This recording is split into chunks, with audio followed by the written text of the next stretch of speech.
A service of KIBMradio.com, the Internet's home for an all old-time radio.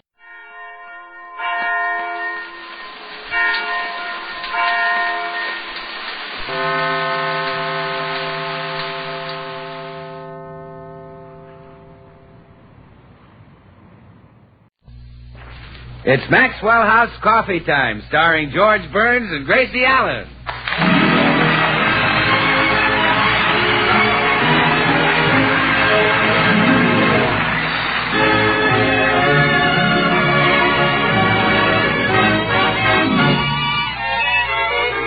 With yours truly, Bill Goodwin, and the music of Meredith Wilson and his orchestra. For deep down laughs and listening enjoyment, it's George and Gracie.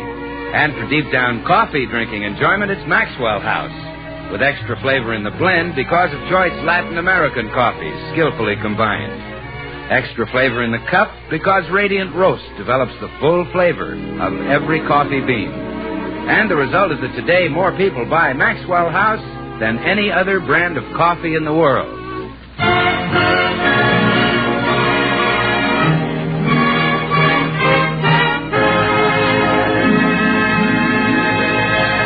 Now let's look in for our first visit of the new year at the Burns home.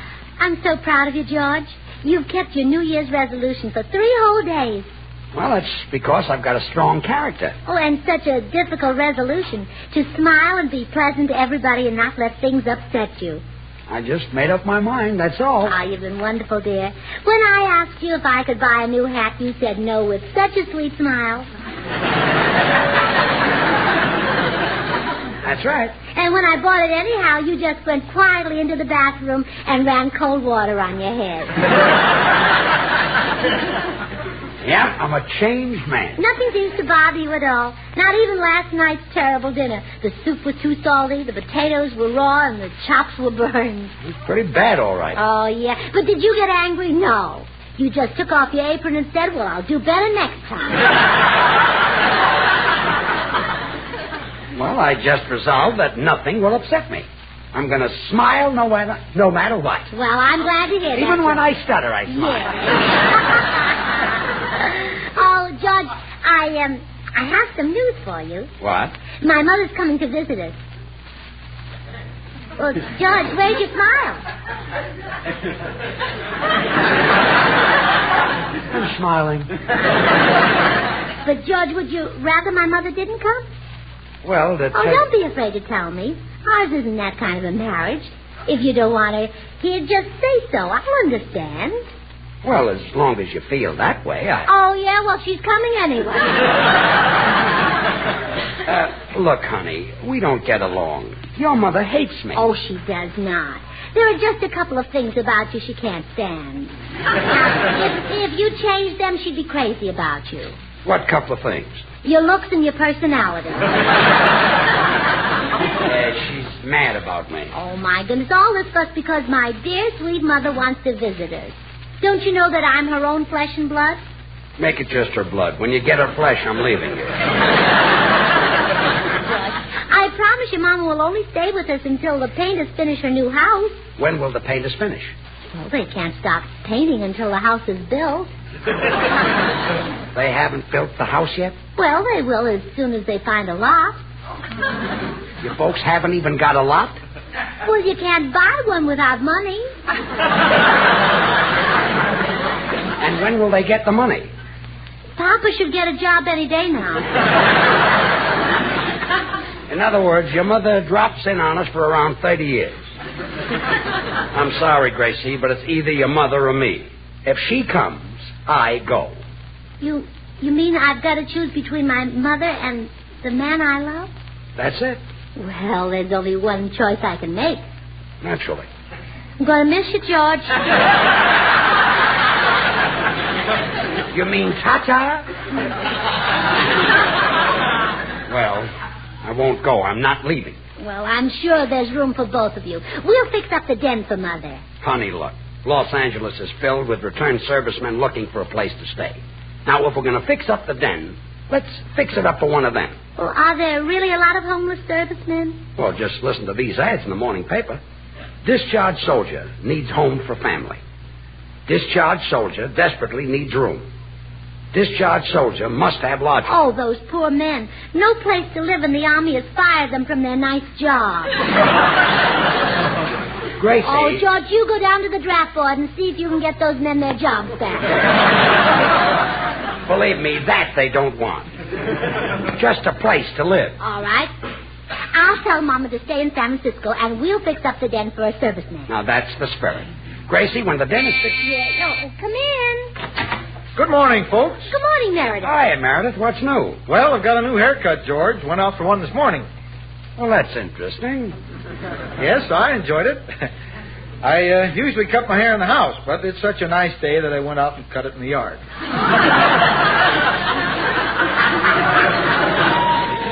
Looks like you use the hedge clippers. No, they're a little too heavy to get a good grip on. Oh, yes, they're heavy. Would you like some breakfast, Meredith? No, thanks, Gracie. Matter of fact, I just dropped in for a minute to tell George to finish my joke about the porcupine. If you don't mind, I started to tell it at your party, but I never did get to pull the snapper. Meredith, if you start that again, so help me. George, remember your resolution. Smile. Oh, sure. Go right ahead, Meredith. Pull the snapper. Okay. Ha! Speaking of porcupines, I'm reminded of the little blue-eyed toddler. Meredith, I remember how it began. Just tell me the finish. The snapper. Gee, I'd like to oblige, George, but I memorized the joke just the way it is in my book. And if I don't start at the beginning, I can't remember how to pull the snapper. Well, let her snap. Speaking of porcupines, I'm reminded of the little blue-eyed toddler who chanced to go into the zoo one day. You have to start from the beginning every time? That's right, Gracie. Speaking of porcupines, I am reminded of the little blue-eyed toddler. You couldn't stop now and then keep going? No, afraid I couldn't. Speaking of porcupines... Wow, that's amazing. Speaking of porcupines... I can't believe it, George. Gracie, listen.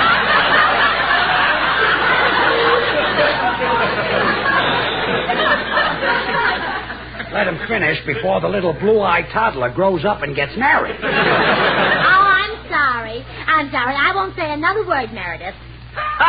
Speaking of porcupines, I'm reminded of the little blue-eyed toddler who chanced to go into the zoo one day with a governess. As they passed the porcupine cage, the little tyke was heard to exclaim, "My, what a strange-looking beast. What do you say to that?" interrogated the curious governess.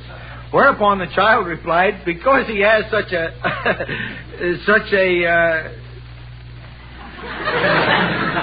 Well? How do you like that? I've forgotten the snapper. Well, that's fine. But don't worry, George. I'll go read my book and brush up on it. I wish you wouldn't bother, Meredith. No, it's no trouble at all. After all, I live right next door. Yes, I know. That makes it mighty handy when a fellow's got some snappers he wants to pull. I'll be back. I wonder if Meredith has a long lease on that house next door. Oh, yeah, he probably has. With this terrible housing shortage, anyone who has the place is hanging on to it. Say, that reminds me. Let's go in the den and fix it up for that service. All right. Oh, I'll bet this room will look mighty good to a boy who's been on those islands like Okinawa and Guadalcanal and KP and Guam. KP? That's an island? Well, it must be. Meredith Wilson was in the Army for 3 years, and he said he spent most of it on KP. Oh, yeah. That's a small island surrounded by dishwater.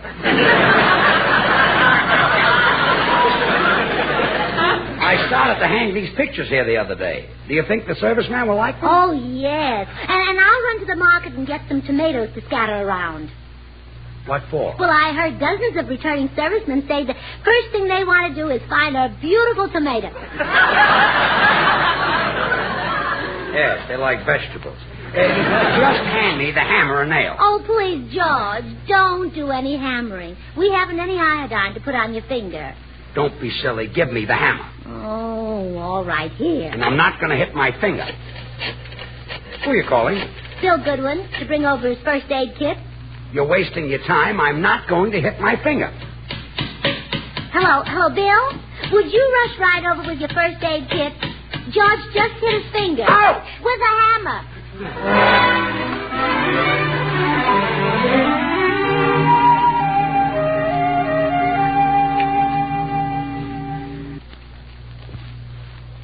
There you are, George. Your finger's all bandaged. Thanks, Bill. Oh, what do you think of our idea of taking in a veteran, Bill? Oh, it's swell, Gracie. We got a Marine sergeant staying at our house. Oh, really? Yeah. And, boy, when they've been overseas for a while, how they love to celebrate. Every night I take the sergeant out and we make the round. Well, it's nice of you to do that, Bill. Oh, well, I don't mind, Gracie. She's very pretty. I should have known. Well, I don't think we'll have a service woman. It's too dangerous. I wouldn't want her to walk in here, starve for the sight of a man, and find my George. No, she's done her part. We shouldn't let her down now.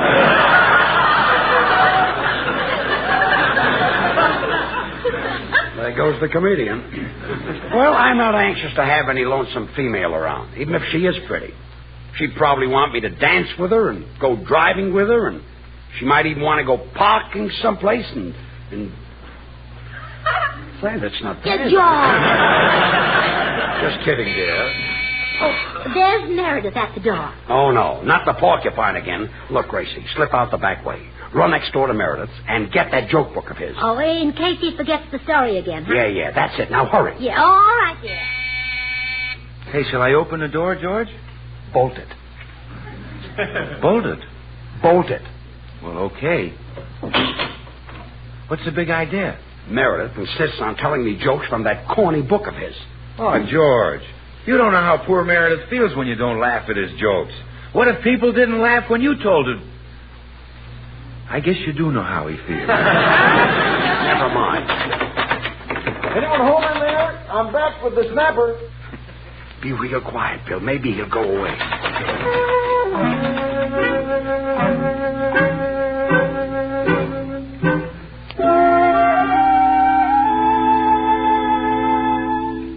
The coast is clear, George. Meredith left. I wish we could get him to leave that house next door. If I hear, ha! Speaking of porcupines, once more, I'll blow my top. Well, George, I got it. Here's Meredith's joke book. Oh, wonderful. You know, I've been reading some of the stories in it. They're silly. You said it. Especially the one about porcupines. Ha! Speaking of porcupines...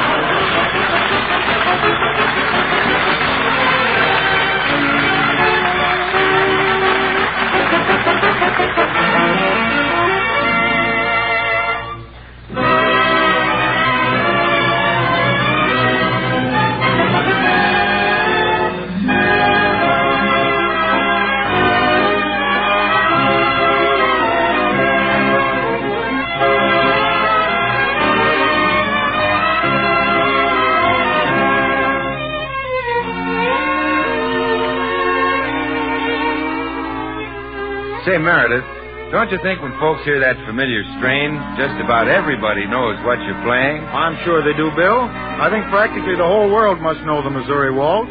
Listen just for a moment.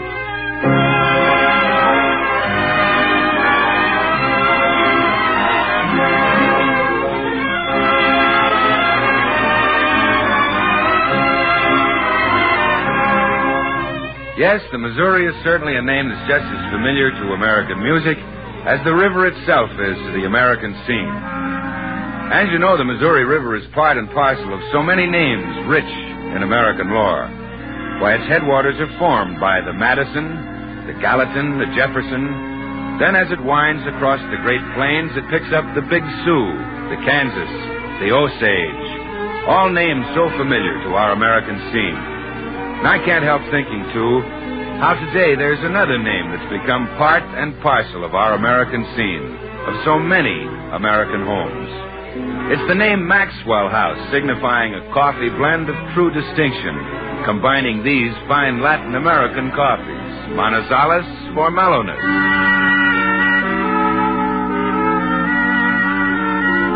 Medellins for richness, other choice Latin American coffees for vigor,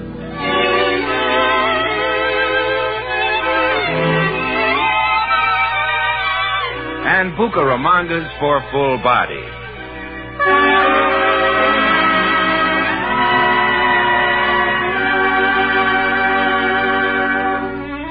So it's no wonder that the famous name Maxwell House is known all over this great land of ours for full-flavored, fine coffee.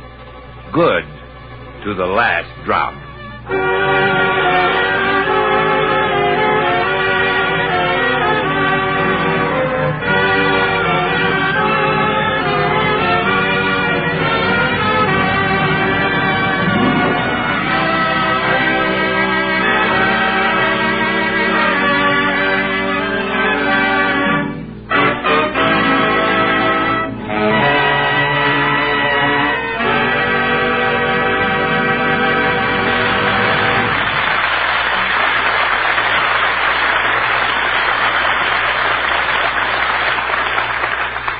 Oh, George, I'm so glad you talked me into fixing up the dent for a serviceman. I had no idea the housing shortage was so bad. It's bad, all right. And there seems to be more people looking for houses in Los Angeles than any place else. I wonder why. Well, it's our famous California climate, of course. As long as we have this weather, there'll never be enough houses to hold the people. There won't, huh? No, they keep washing away. I hadn't thought of that. Oh, yes. Los Angeles has the biggest housing problem of any city. Do you know there's actually a family living in the balcony of an all-night movie theater? That must be a strange life. Yeah, but they're getting used to it. They go to sleep at 10 minutes to Mildred Pierce and wake up at 1:30 spellbound. Well, that's a good time to wake up. The fella can borrow Gregory Peck's razor and shave himself. Yes. And then there's a young married couple I know. They finally found a place. Just one closet. Well, one closet ought to be big enough for their clothes. Not after they got the bed and stove in there. Oh, the closet is all they have? Yes. Oh, but they have lovely neighbors. Well, that helps. Yeah. The people who live in the bathroom are very friendly. Well, let's decide on the serviceman who's going to get our dent. All right. I don't care who he is as long as he's not a sergeant. What's the matter with Sergeant? Oh, nothing, but they don't need our help. They're all taken care of. They are? Oh, yes. All the soldiers say, the minute I'm out, I'm going to take care of that sergeant of mine. Yes, the boys love those sergeants. Look, Gracie, why don't you read all the ads in the paper and pick out the serviceman who needs a room the most? Yeah, that's a good idea. And then I'll pick out a serviceman just as soon as I see who's at the door. Good morning, Mrs. Burns. Oh, good morning, Mr. Postman. How are you today? In fine fettle, Mrs. Burns. Under my glowing skin, my red and white corpuscles are calling Happy New Year to one another. Oh, how nice of you. You know, I'm sorry I got you into trouble last week by telling you to bring Mamie to our party. I thought Mamie was your wife. No, her name is Bertha, but I usually call her Butch. Oh. And what does she call you? Oh, you're much too young to hear that. Well, when your wife found out about Mamie, I'll bet she really made a fuss, huh? You know, Mrs. Burns, I didn't hear her say one cross word. You didn't? No, I was unconscious for 2 days. Well, you know, it's so unfair the way she bullies you. You're the breadwinner, but she acts like she gave you the roof over your head. If she could lift it, that's where I'd Well, get Mr. Postman, why don't you leave? Where would I go? There's such a housing shortage. Yeah, that's true. We just fixed over our den for an ex-serviceman. My wife's brother, an ex-serviceman, is living with us. But there was no room in the house. We had to put some gunny sacks in the corner of the garage. Oh, how uncomfortable. Yes, I hardly sleep a wink. Well, Mr. Postman, look at it this way. You owe him something. While he was over there fighting and risking his life, you were home with your wife where it was safe. Goodbye, Mrs. Burns. Remember, keep smiling.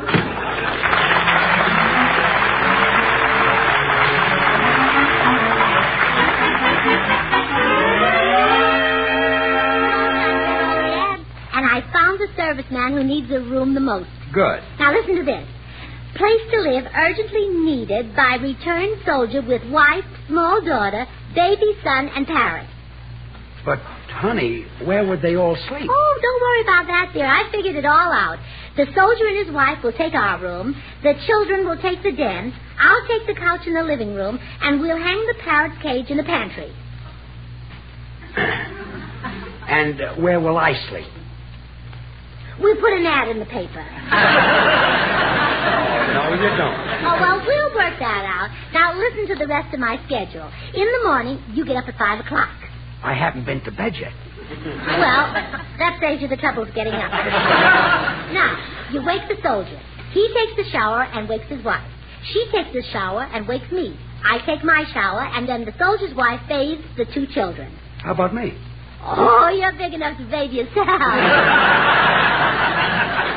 There's any hot water left. Well, next comes breakfast. First the soldier eats, and then his wife eats, then the children eat, and then I eat, and then the parrot eats. Then I have breakfast. No, by that time it's lunchtime.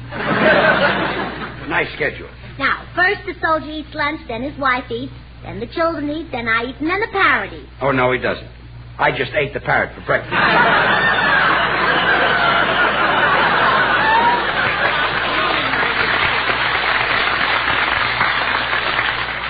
Now, look, honey, as much as I want to help that family, this just won't work.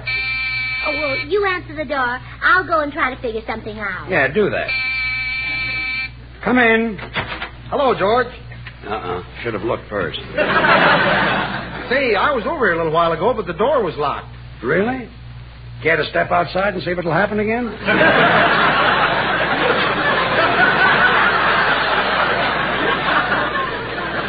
Well, later I might, but right now I want to tell you about the wonderful idea I've got. George, how would you like to go into vaudeville with me? Vaudeville? I've memorized that whole book of humorous stories and anecdotes. We'll call the act Meredith Wilson and Straight Man. Meredith Wilson and Straight Man. He's the fellow who asked the comedian the question. I know that. I know what he does, Meredith. You explain that. Well, I think we can make a go of it, George. Vaudeville isn't dead. Well, believe me, this will do it. Meredith Wilson and Straight Man. Yeah. Isn't that too much billing for me? How about just Meredith Wilson and Man? Or Meredith Wilson and Straight. Well, that's okay. Or Straight Meredith Wilson. That's okay, George, as long as they spell Wilson with 2 L's. You know, lots of people think my name is spelled with 1 L, and they go around calling me Wilson. But it's Wilson with 2 L's. And now they can call you Wilson. Yes. Yes. Sounds better with 2 L's. Look, Meredith, forget this vaudeville idea. But gosh, George, I ought to capitalize on those stories. Can you suggest any better thing I can do with my joke book?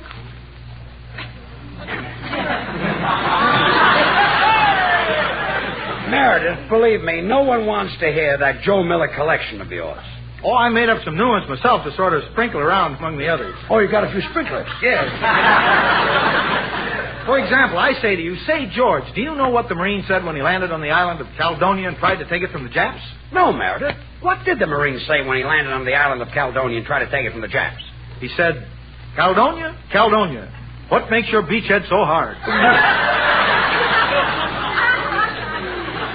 Meredith, you make a nice living playing music on our show. Why don't you let it go at that?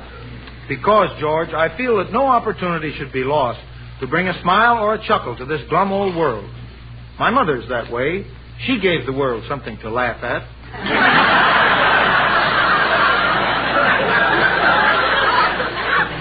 And I had to hire it for my program. Well, to get back to our vaudeville Forget the vaudeville act. I'm not going to be a straight man. But, gee, I am. Come in.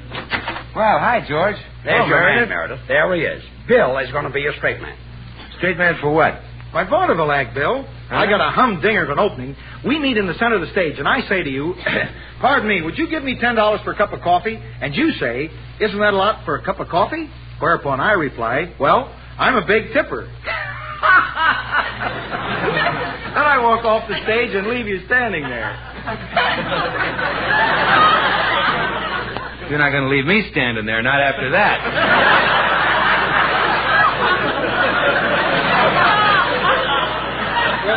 I think we can work that out. But just let's run through the joke and see if you've got it. Pardon me, would you give me $10 for a cup of coffee? I give you $100 for a cup of Maxwell House coffee. Well, I'm a big tipper.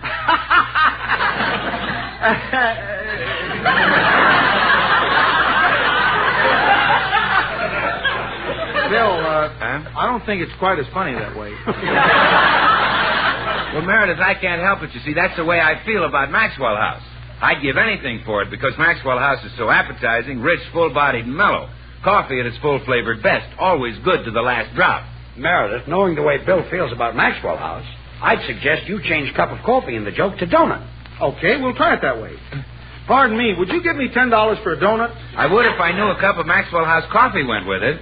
You know, more people buy and enjoy Maxwell House than any other brand of coffee in the world. Well, I'm a big tipper.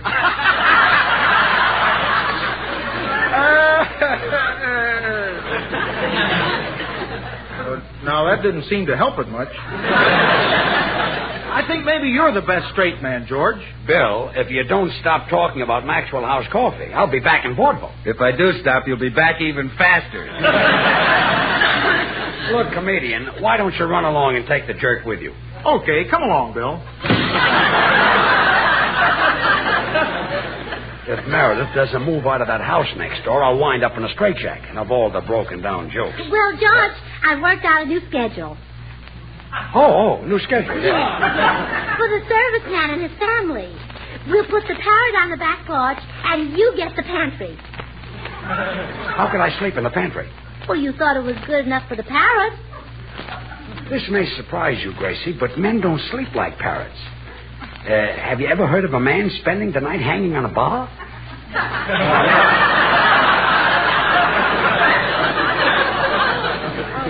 W.C. Field? I'm wrong. Look, honey, I'm not just thinking of myself. The serviceman and his family would be very uncomfortable. Yeah, that's true. Now, I've got a great idea for you. If you can get Meredith Wilson to move away from next door, the serviceman and his family could have that whole house. Oh, George, that's a wonderful idea. Well, sure. Then we can rent our den to one ex-serviceman like we planned. Well, George, I see it all now. I'll go right over and talk to Meredith. Well, if I do say so myself, that was a smart piece of work.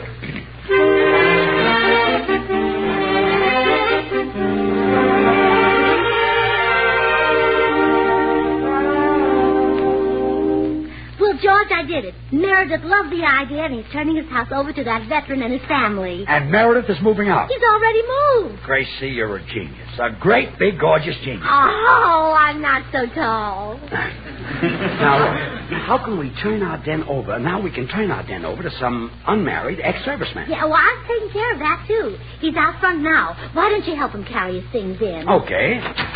Can I help you? You sure can, George. You can carry the trunk, and I'll bring my flute. Meredith, what are you doing here? Well, didn't Gracie tell you?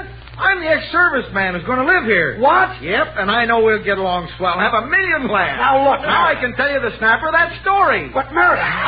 Speaking of...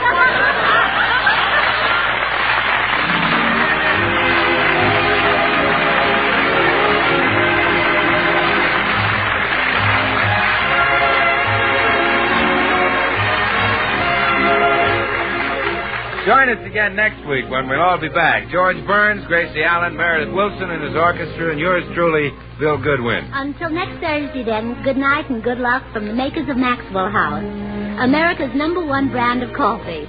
Always good to the last drop. And by the way, folks, although we had some fun today talking about the housing shortage, it really is a serious thing. That's right. And if anyone listening has a spare room or two that might accommodate a serviceman and his family, it couldn't be put to a better use. Good night. Good night, everyone.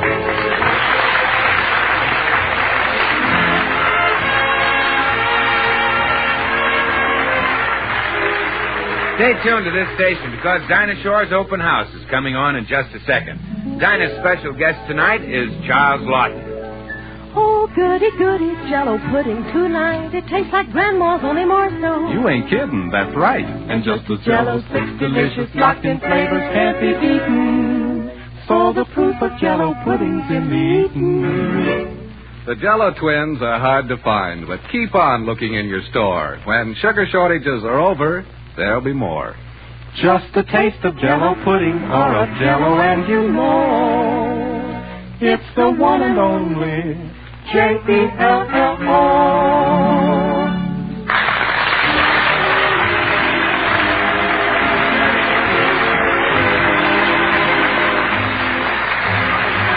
This is NBC, the National Broadcasting Company.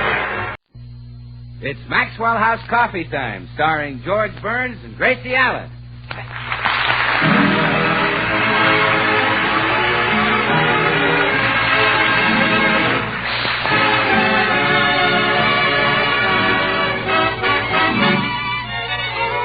With yours truly, Bill Goodwin, and the music of Meredith Wilson and his orchestra. For deep down laughs and listening enjoyment, it's George and Gracie. And for deep down coffee drinking enjoyment, it's Maxwell House, with extra flavor in the blend because of choice Latin American coffees, skillfully combined. Extra flavor in the cup because Radiant Roast develops the full flavor of every coffee bean. And the result is that today more people buy Maxwell House than any other brand of coffee in the world.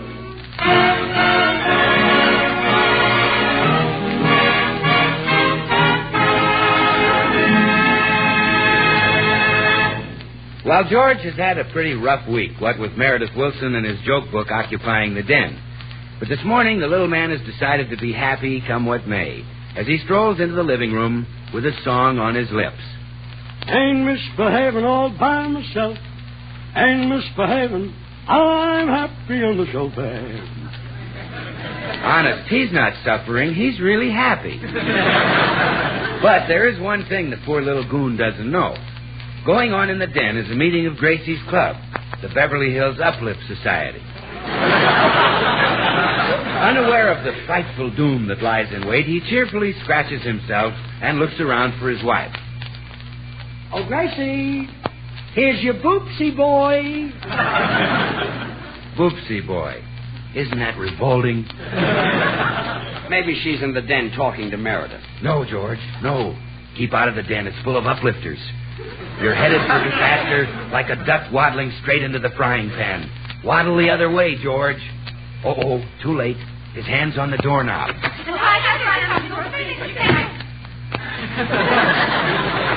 Oh, no. Not that. He doesn't think it's real. He can't believe fate would play such a dirty trick on a good-natured little schnook who never did anything worse than tee up a golf ball in the rough. So he sneaks the door open again. And so I said you were on the Gracie, come out here. George. What is it, dear? Gracie, I thought you promised me that those uplifters would never meet in my house again. Well, we're not meeting in your part of the house. Meredith rents the den, and he said we could use it. I don't believe it. No man could be that stupid. Not even Meredith. Well, come in and see for yourself. Girls, let's be quiet, please. My husband has honored us with a visit. Blanche, you remember George. Clara, you remember George.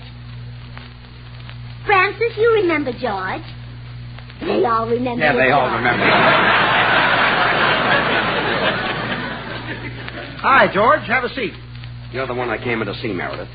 Did you give this mob permission to meet here? Yep, I sure did. But why? Why in heaven's name would you want... quiet, George. We have to get the meeting started. Now, as their names are called, the members will please answer here. Clara Bagley? Here. Blanche Morton? Here. Francis Fowler? Here. Meredith Wilson? Here. Genevieve... Wait a minute.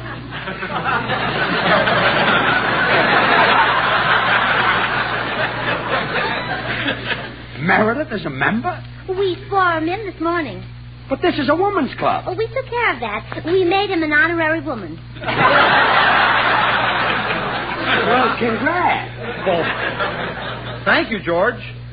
Sure going to be a surprise to my sister. Up to now, she's been the only girl in the family. But, Meredith, how can you stand these females? I find them delightful and very appreciative of my humorous stories and anecdotes. Oh, I'm beginning to see. Would you girls care to hear another one right now? I have a dandy about married people, if someone will just mention the subject of married people. It's your turn, Blanche. All right.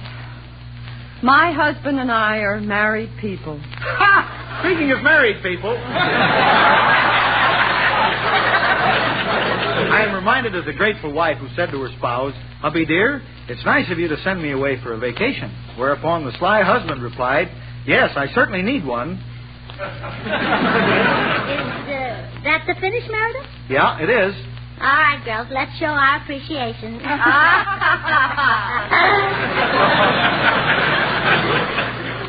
Well, that does it. I'm getting out of here.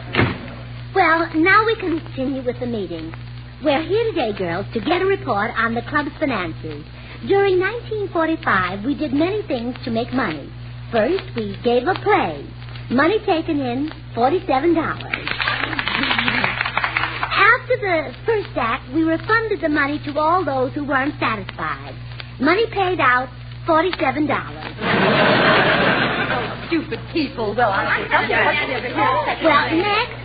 next we made taffy and sold it throughout Beverly Hills. Money taken in, $17. Later, we paid dental bills of all children who ate the taffy and lost their teeth. Money paid out, $85. I just can't understand it. Well, that's just one of those things. As a result of these and other money-raising projects, we begin the new year with a debt of exactly $112.14. Oh, dear. How will we ever be able to raise that much money? Well, may I make a suggestion? Oh, of course, Meredith. What is it? Well, nothing yet. I just wanted to make sure I could speak out if I thought of one. Well, if no one else has a suggestion, I'd like to propose a new member for our club. The opera singer, Madame de Silva. Opera singer? She hasn't been in opera for 20 years. Well, let's put it to a vote. All in favor of Madame de Silva, say aye. But she's so homely. And so old. And such a snob. She's terrible. Her husband just left her $1 million. You're sweet, girls. That typifies the democratic spirit of our club. Why, I'll bet we can take that rich old babe for all the dough we... perhaps our esteemed new member would be willing to pay off our debt. Well, do you suppose she'll insist on singing stuff like Carmen at our meetings? Well, for $112.14, let us sing Carmen. Well, sure. Let us sing the whole opera, Carmen and Lombardo. I'll go call her.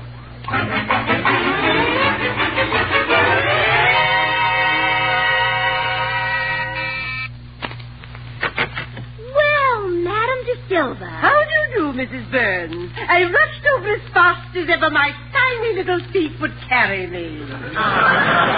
Well, now, if you just step into the den here, Madame de Silva, the girls of the Beverly Hills Uplifters Society are waiting to welcome you. How nice. Oh, quiet, girls, quiet. Girls, let's have a rousing hip-hip for Madame de Silva. Hip-hip. Hooray! Hip-hip. Hooray! Well, that was a rousing welcome. Well, I can tell you truthfully, no member has ever been welcomed with bigger hips.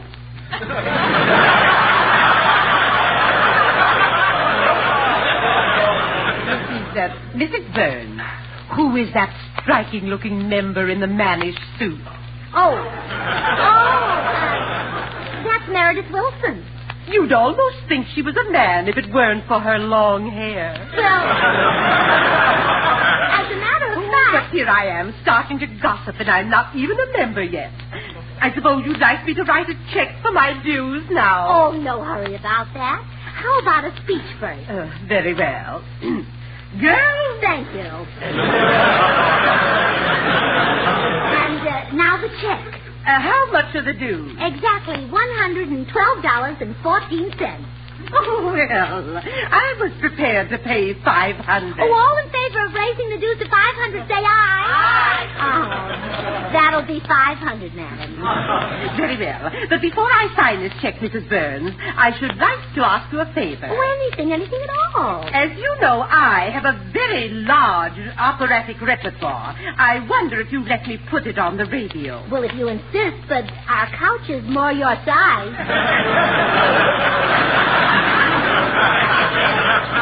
Yes, but I would like to sing on your coast-to-coast radio program. Oh, well, I'm afraid that's impossible. My husband runs that. No program, no check. But I run my husband. Then it can be arranged. Well, I think so. You see, he loves to sing, too, and if he can sing with you, I think he'll agree. Excellent. I would need a male singer to team up with. Can your husband sing operas like Faust and Aida and Trovatore? Oh, I'm sure he can. Baritone? Oh, that one he knows by heart. You wait here. I'll get him. Oh, George! Yes? What is it, dear? Oh, George, we have a new member, a famous singer, and she's simply dying to sing a duet with you. She thinks you have a magnificent voice. Well, at last you got one intelligent woman in the club. I'd like to meet her. Well, come right in the den. Madam De Silva, may I present my husband, the famous singer, Sugarthroat Burns? Charm. Same here. I understand you'd like to sing a little duet with me. Yes. Suppose we do Giuseppe Verdi's Parigi Cara from La Traviata. You don't happen to know Strut Miss Lizzie. What? Or Red Rose Rag. Boom, boom, boom, boom, down in the garden where the red rose grows. Oh, mine, I love you so. Love me like a flower. And don't you dare to holler. Lord, come and learn that. How do you like my voice? Well. Boom, boom, boom, boom, down.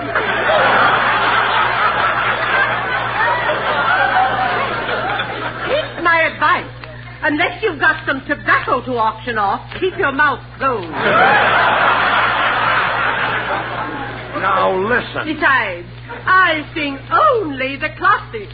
Lo, hear the gentle lark, weary of rest, from his moist cabinet, most open house. That song will go for 100 years. Well, I can't wait. I haven't had breakfast yet.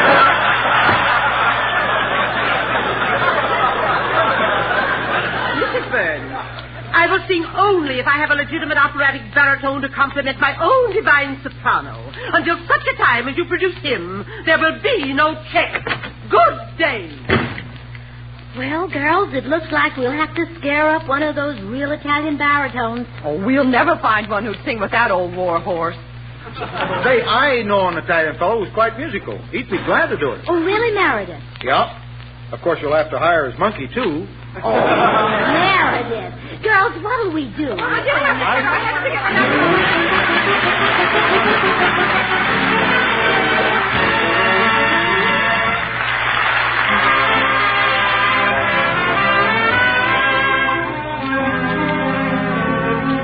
Say, Meredith, that's your own tune you're playing now, isn't it? Yes, Bill, that's Iowa. It's about my home state. Really? Well, how'd you happen to write it anyway? I just wanted to put a lot of memories into my music. Listen to me.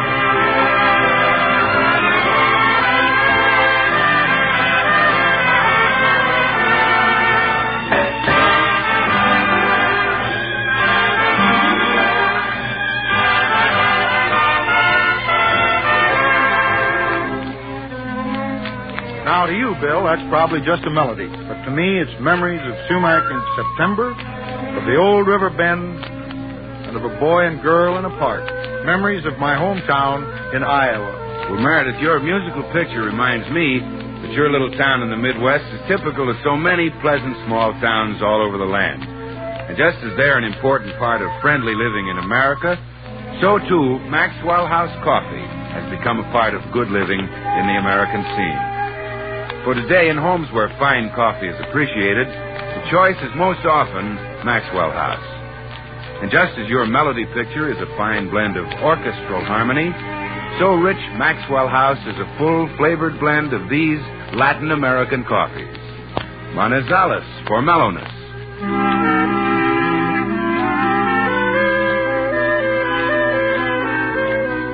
Medellins for richness.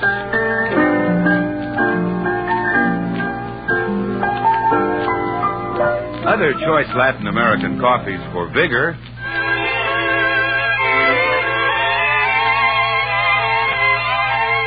And Bucaramangas for full body.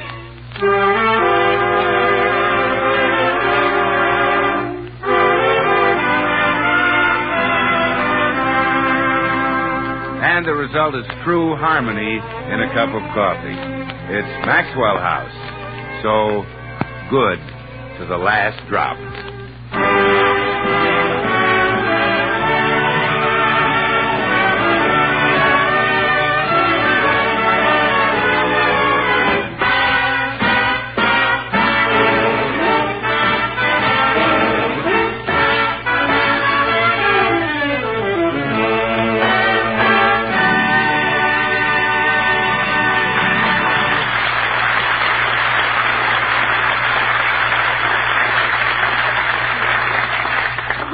We're in a spot. If we don't get a man to sing with Madame de Silva, we lose her money. Oh, we'll never get a real singer. What we need is a man we can talk into posing as one. Yes, that might work.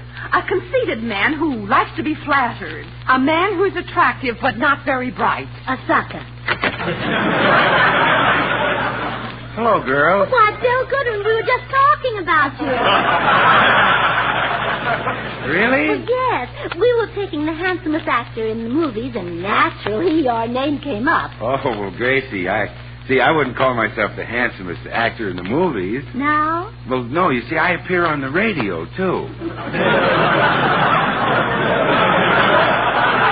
Well, anyway, Bill, we think you're beautiful. Oh, girls, please. You're just trying to turn my head. Well, why not? You have such a gorgeous profile. Well, you think so? Well, I think I look better full face. It gives depth to my dimple. Well, now that you know how we feel about you, Bill, I'm sure you'll be glad to do us a little favor. Well, what sort of favor? Well, we want you to go on the radio and sing with Madame de Silva. With that ancient Aida? With that decrepit Delilah? Oh, no, not me. You won't do it as a favor? Well, I'm sorry, Gracie, but that's out. Oh. Well, then we'll have to use other measures. Francis, as vice president in charge of blackmail, have you anything that might persuade him? Yes, Gracie. Here are some items from my notebook. September 2nd, Bill Goodwin was seen in the Gay Paris beauty shop having a finger wave. Hey, now, wait a minute. October 10th, Bill Goodwin was seen in the same shop Now, stop. That's enough. Gracie, you wouldn't spread this around, would you? Well, okay, you've got me. I'll sing with the Silva. Oh, good. We'll tell her that you're the famous Italian baritone, Enrico Goodwinaldo. Enrico Goodwinaldo? Oh, no, that's too much. Go on, Francis. What happened on October 10th? Well, I had my eyebrows plucked. Never mind, I'll do it. Ah, you sweet Bill, and I'm glad we did it this way. At first, we tried to flatter you into it, but that's low and deceitful. Oh, yes. Blackmail is much more sporting. Well, we've got our male singer, Gracie, but there's another problem. George will never let Madame de Silva go on your radio program. Oh, right. Not after the way she insulted him. I've got it. We'll make George think he's got a terrible cold and is too sick to go on. And then we can take over the whole program. How did you say that? I'll go out and work on him first. I'll meet all of you at the studio in half an hour. We'll leave one at a time, and as we go, each one will tell George how sick he looks. Oh, wonderful. Well, I'll go out and get his cold started. Meeting over there? Gesundheit.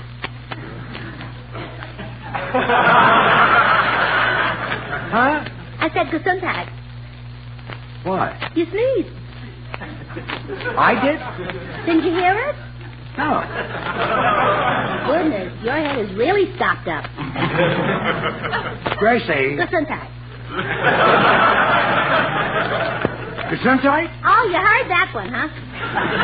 Gracie, I do not have a cold. Do you understand that? Yes, dear. Fine. Gesundheit. I sneezed again? Yes. Oh, you better get right to bed, dear. I will not. We've got a radio show. We've got a radio show to do tonight. Well, forget our show, George. Your health comes first. But I can't disappoint the people who tune in. They're expecting me to be funny. Well, they've expected it for years, dear. One day won't matter. Gracie, there's no reason... I'll run in the bathroom and get you some pills. You just sit there and relax, dear. Fuss about nothing. I'm okay. At least I think I am. George, will you tell Gracie that I left? Why, sure, Mrs. Martin. And tell her that... George, stick out your tongue. Well, don't lose courage. Penicillin may pull you through. Huh? Goodbye, George. I don't like the way she said that. Wonder if I do look sick. Oh, George, I'm leaving. Will you tell Gracie? Why, okay, Mrs. Bagley. You know, there's something about you today that reminds me of the husband of a friend of mine. There is? Yes, my friend, the widow Brown. The widow? Goodbye, George. Gosh, everybody thinks so. I do ache a little. I have to go now, George. I'll tell Gracie, Mrs. Fowler. And don't worry about Gracie. She'll look lovely in black. Little Howard Greer number, I guess.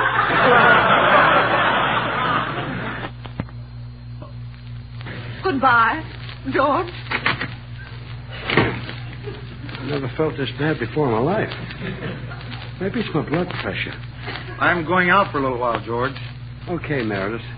Maybe it's my nerves. Naturally, you can't do the show tonight, but I'll carry on for you. I know jokes about practically any subject a fella can mention. Maybe it's my liver. Ha! Speaking of liver... Not now. Well, okay. I just thought I'd comfort you in your darkest hour. An old trooper like you, well, I thought you'd like to exit laughing. Goodbye, George. In my head. The back. Stomach. Hope I don't faint. Well, I'm leaving, George.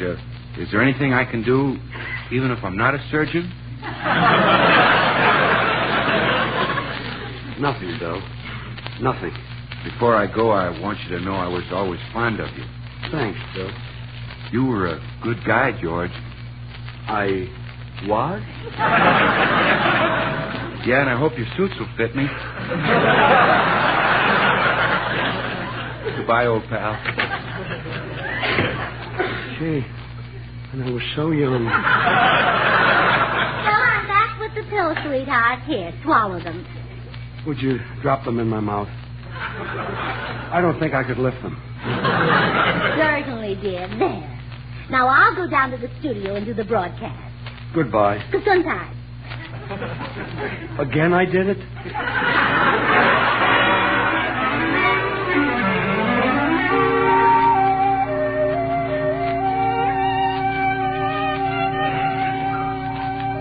Gee, it's going to seem funny to lie here in bed at home and listen to the program. It'll be the first one I've ever missed. Better tune in and see what happens. I guess Gracie and Bill will handle the comedy and Meredith will play a lot of music. It won't be bad. Our programs continue from the NBC studios in Hollywood. The Beverly Hills Uplift Society presents the Beverly Hills Uplift Society program, starring the Beverly Hills Uplift Society. Our program opens with the members reciting the Beverly Hills Uplift Society slogan. We always, always smile. We never, never frown. For the Uplift will never let us down. Oh, I might have known something like this would happen. The Beverly Hills Uplift Society, an organization of women, for women, by women, dedicates this program to women. Oh, beautiful lady. Men, are you thinking of getting married? Are you looking around for the right person? If so, marry a woman. Women make the best wives, the best mothers, and the best sisters. No other sex can make this statement. Oh, beautiful lady. Before a woman woman can become a member of the Beverly Hills Uplifters Society, she must swear to abide by the woman's code, which is, a woman is thoughtful, straightforward, and modest. First, a woman is thoughtful. I will never speak hastily or in anger to gain a slight advantage over my husband. I will be thoughtful and think out a clever plan which will really put him behind the 8 ball. Second, a woman is straightforward. I will not paint my face nor curl my hair to deceive men. I will leave this to a certain class of women known as beauty operators. Third, a woman is modest. I will not whistle at men on the street.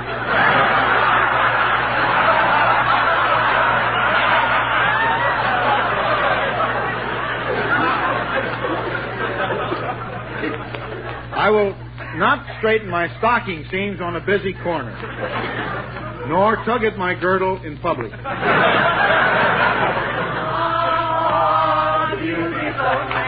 That does it. That does it.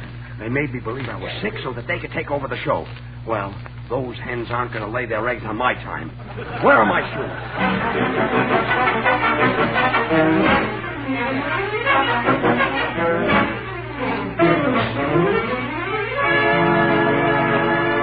And now, ladies and gentlemen of Radioland, we have a real treat for you. Our newest member, the famous opera singer, Madame de Silva, will perform an aria from Il Trovatore. Assisting her will be that dynamic Italian baritone, Enrico Goodwinaldo.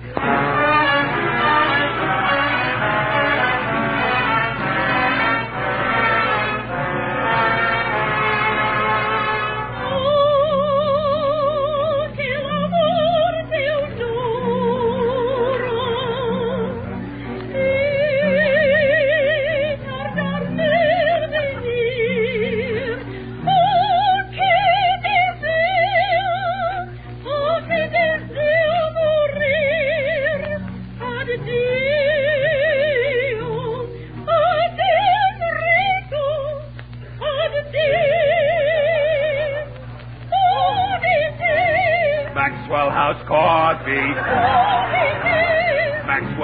Coffee by Maxwell House. Good to the last drop. Oh, Maxwell House. Oh, Maxwell. Mr. Ronaldo, I am afraid you got the wrong cue. Didn't you hear me say decay? Well, sure. Didn't you hear me say de-coffee? Maxwell House is appetizing, rich, full-bodied, and mellow coffee at its full-flavored best. Good to the last drop. But those are the wrong lyrics.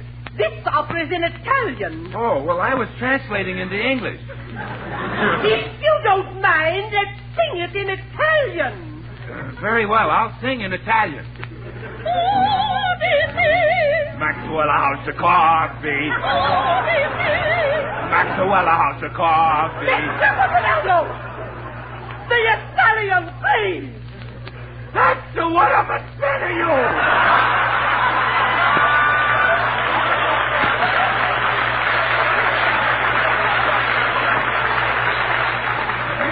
People buy and enjoy a Maxwell House of Coffee than any other brand of coffee in the whole wide world. Stop! I refuse to sing with you. I have never been so... Oh, but Madame de Silva, please, we're on the air. Oh, dear. Girls, fill in quickly. Ah, beautiful. Come on, beat it. Get away from the microphone, you bats. Go on, shoot. George, you're not in bed. No. Go inside. It's not going to work anymore. Ladies and gentlemen of the radio audience, I want to apologize for what's going on here. But now you will hear the comedian you've been waiting for. Well, thank you, George. Will someone please bring some married people? Married people? Ah! Speaking of married people, I remind you of the beautiful wife and children.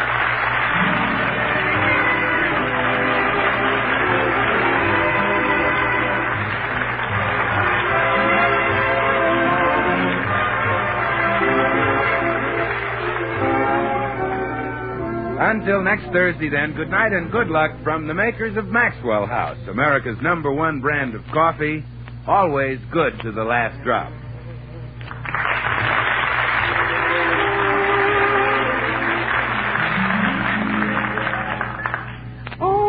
goody Jello pudding tonight. It tastes like Grandma really more so. You ain't kidding, that's right. And just as Jello, 6 delicious locked-in flavors can't be beaten. So the proof of Jello pudding's in the eating. The Jello twins are hard to find, but keep on looking in your store. When sugar shortages are over, there'll be more. Just a taste of Jello pudding or a Jello and you know it's the one and only Jello. Good night, folks. We're a little late. This is NBC, the National Broadcasting Company.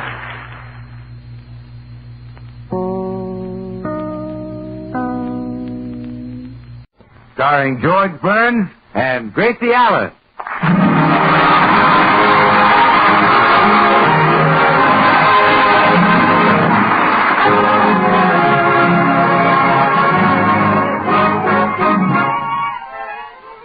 With yours truly, Bill Goodwin, and the music of Meredith Wilson and his orchestra.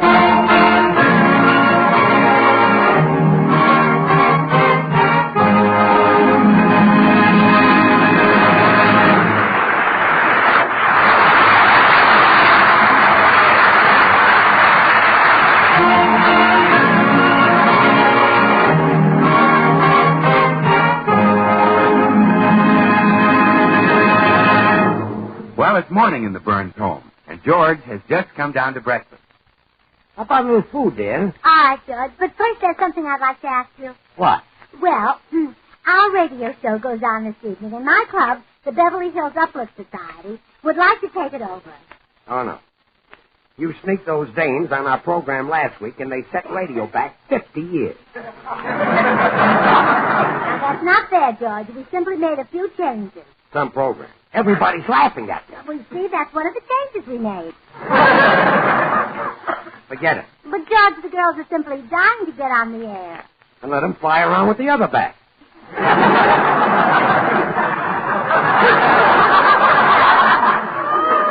That's my program, and it's going to stay my program. Well, of course it is. We'll be on it, but you'll direct the whole thing. Direct it? Yes, because that takes brains, and you're the brainy one in our family. Why, compared to you, I'm only brilliant. That's very flattering. Yes, your darling little head just bulges with brains. Look, That's what makes your ears stick out that way. Thanks for the explanation. Oh, but you love being a director, George. We'll get you a chair with your name on it. What am I supposed to do with that? Well, you're supposed to sit in it. Of course, a man as clever as you may have a better idea. Oh, sure. And we'll get you a lovely desk with 10 telephones on it. 10 telephones? Well, yes. A great executive needs at least 10. Yes, it's convenient. Yes. And the best feature is that you never come to the studio. You stay right here at home. How could I direct the program from here? You're a genius, George. You'll figure out a way. Gracie, the Beverly Hills Uplift Society is not taking over my program. Oh, be progressive, George. Sooner or later, women are going to take over radio. And you can start the movement. Nothing doing. But your name will go down in history. People will always speak of you as that progressive George Burns. That clever progressive George Burns. That brilliant, clever progressive George Burns.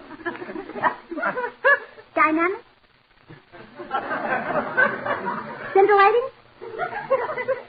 No program. No program, no.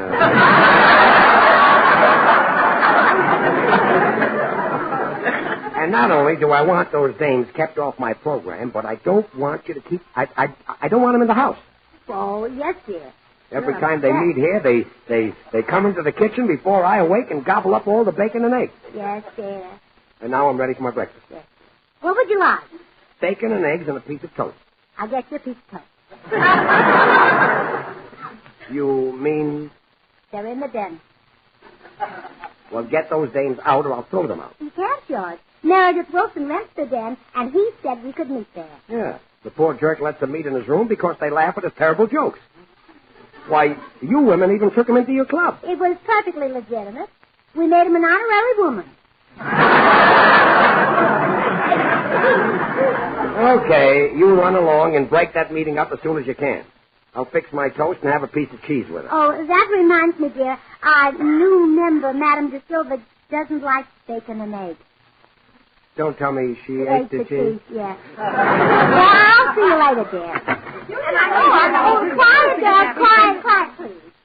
Well, Gracie, did you talk George into staying home so we could take over the program again? Well, no, girls. I'm sorry to report that Plan A, making him think he was an intelligent director, didn't work. Oh, dear. Unfortunately, he was a little too smart to believe that he was intelligent.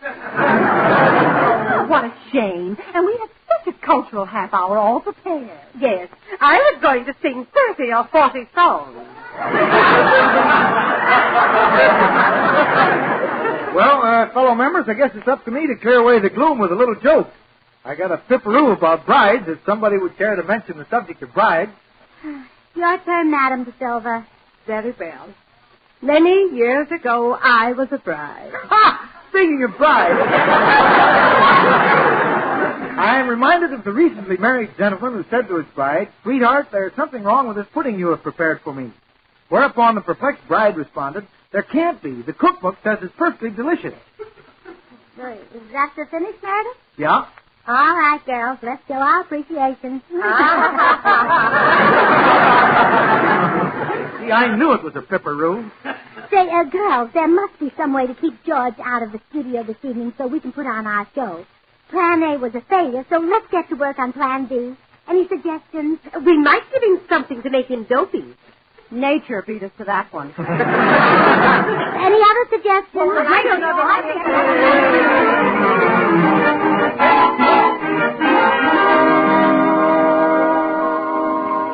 All right, girls, then it's settled. Plan B will definitely be the bathtub plan. Well, hello, Uplifters. Hello. Say, George says you girls are trying to get him off the radio program again. How come? We don't want any men on the program. Oh, now, wait a minute.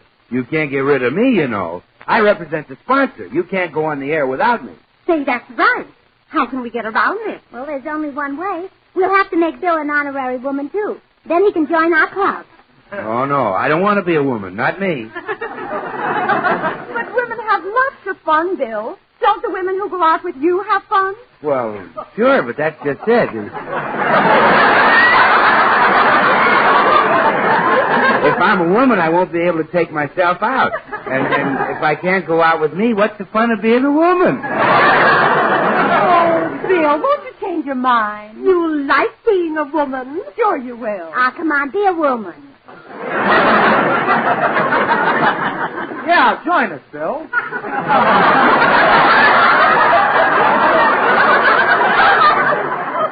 Speaking as one who has just recently become an honorary woman, I can recommend it. You can, Meredith? Oh, yes. As you know, I used to be very shy and bashful around women. Yeah? But after 1 week of being around the Uplifters, other women don't frighten me at all. That I can understand. When you refuse to become an honorary woman, you won't join our team? Well, no, Gracie. If I join your team, it'll spoil all my scrimmaging. Very well. Blanche, as vice president in charge of blackmail, can you dig up a little persuader out of your file? Oh, I think I have some interesting data on Mr. Goodwin. Oh, no. Not that again. Here we are, December 10th. Bill Goodwin gave an engagement ring to a beautiful redhead named Patricia Ryan. Oh, so that's her last name. I wondered about that. On that same day, Bill Goodwin also gave engagement rings to the following girls: Elizabeth Jones, Florence Riley, Merida Stahl, Natalie Galen, Ruth Henning, and Geraldine Boggio. Now, wait a minute. If those girls find out that I have more than one fiancé, I'll be in hot water. Hand me the phone, Blanche. I'll light the fire.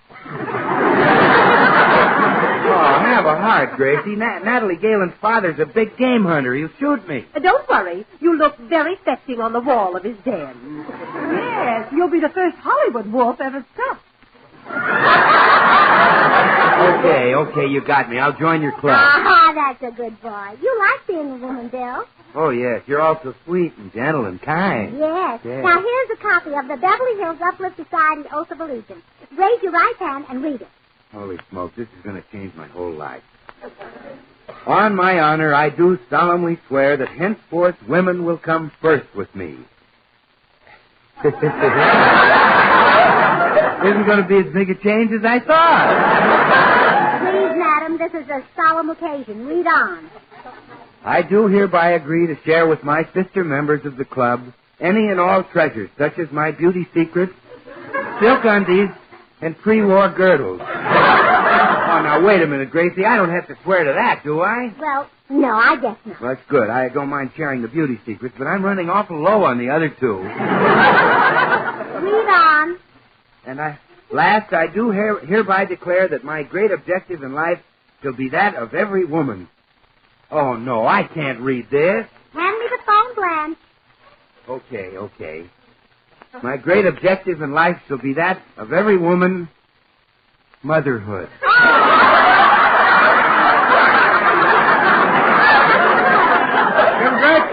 Congratulations, Bill, old man. Old girl. Well,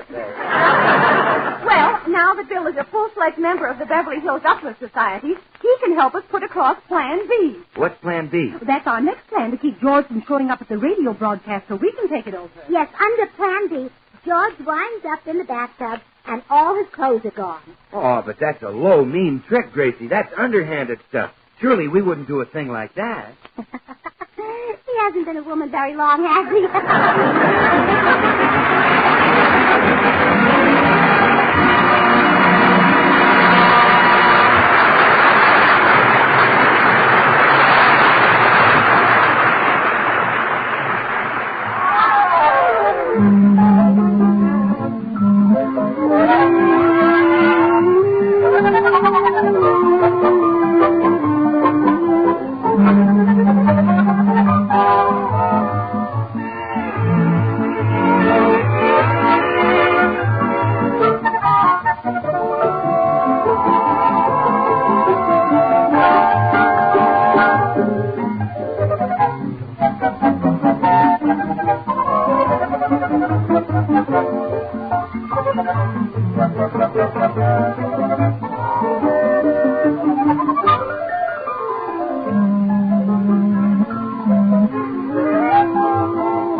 Let's go back to the Burns home where Plan B to keep George off the radio program is being launched by Gracie. Under this plan, she gets George into the bathtub to swipe his clothes. Now, personally, I don't see how she's going to do it, but you know Gracie. So, won't you come into the den and sing for the girls, George? They're waiting to hear your glorious voice. Are you sure this isn't a trick to get me off the program? Get you off the program? Why, we want you to sing for the entire half hour. I thought you wanted to broadcast culture. We do, and what could be more culture than your voice? Well, you give the world a pearl of melody every time you open the oyster of your mouth. Well... Come on, darling. The girls are waiting to hear you sing. Okay, I'll give them a little fill. Here he is, gal. The Nightingale of Beverly Hills. Sugar Throat Burns. Any special requests?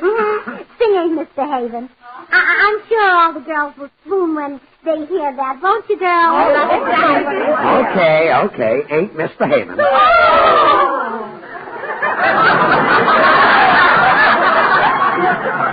a minute, I wasn't singing yet. And now for his next number, Mr. Burns will sing something which I know will be especially thrilling to our own classical singer, Madame de Silva. Shortening bread. Well, I haven't even started Ain't Misbehaving. Shorten and bread for Madame de Silva.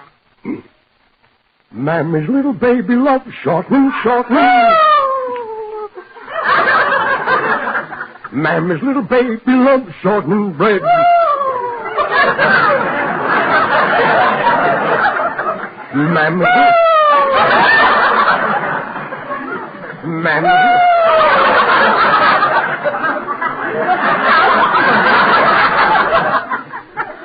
Mammy's little baby.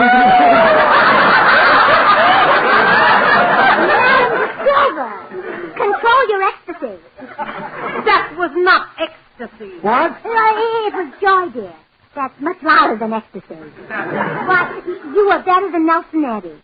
You really think so? Oh, certainly. And much more convincing. Why, when you sang Shortening Bread, I could actually smell it.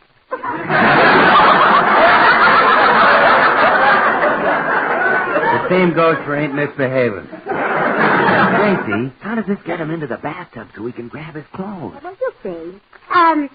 Yes, girls, my husband was magnificent, but you haven't heard anything until you hear him sing in the bathtub. I see. It's true, the bathtub seems to give my voice some added resonance and depth. Yes. Oh, why did you jump in now, darling? Well, I've had one bath today, but I like baths. Oh, good. I guess I'm just the caveman type. Makes me feel so good to get rid of my clothes for a while. Yes. Well, this bath is going to keep you happy for a long time. Okay. Now listen closely, girls. I may hit a high speed. Oh, okay, girls. Our objective is in sight. As soon as he gets into the tub, we'll get all his clothes. Blanche, you take his other suits from the closet. All right. And, Clara, you take his shirts and ties. Oh, good. And, Madame de Silva, you bring his shoes and socks. Very well. Well, Gracie, what if he wraps a towel around himself and chases it? Oh, don't worry. There isn't a towel in the house that'll go all the way around George. Now, hurry. We'll meet at Bill Goodwin's house in 5 minutes.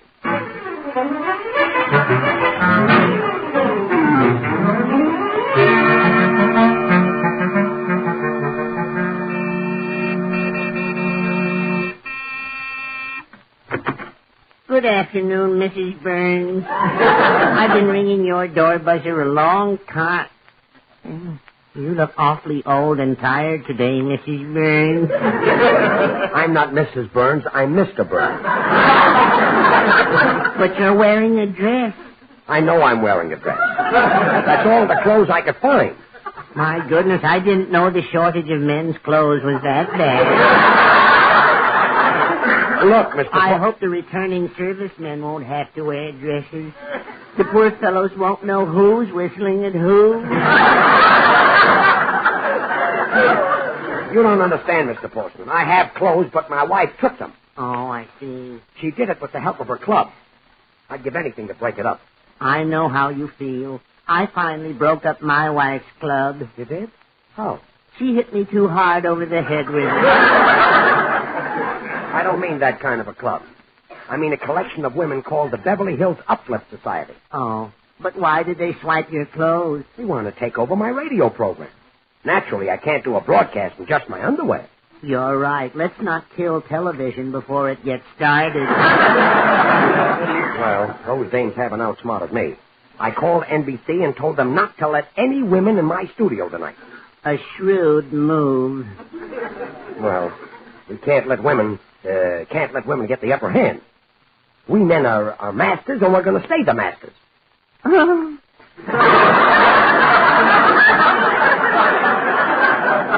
Your dreams are getting better all the time. Well, so long, Mr. Postman. See you later. Goodbye, Mr. Burns. What was that for? That short dress shows your legs. Not bad, huh? I wish my wife had legs like yours. Really? Yes. Then when she got after me, I could run between them and escape. Well, goodbye. Remember, keep smiling.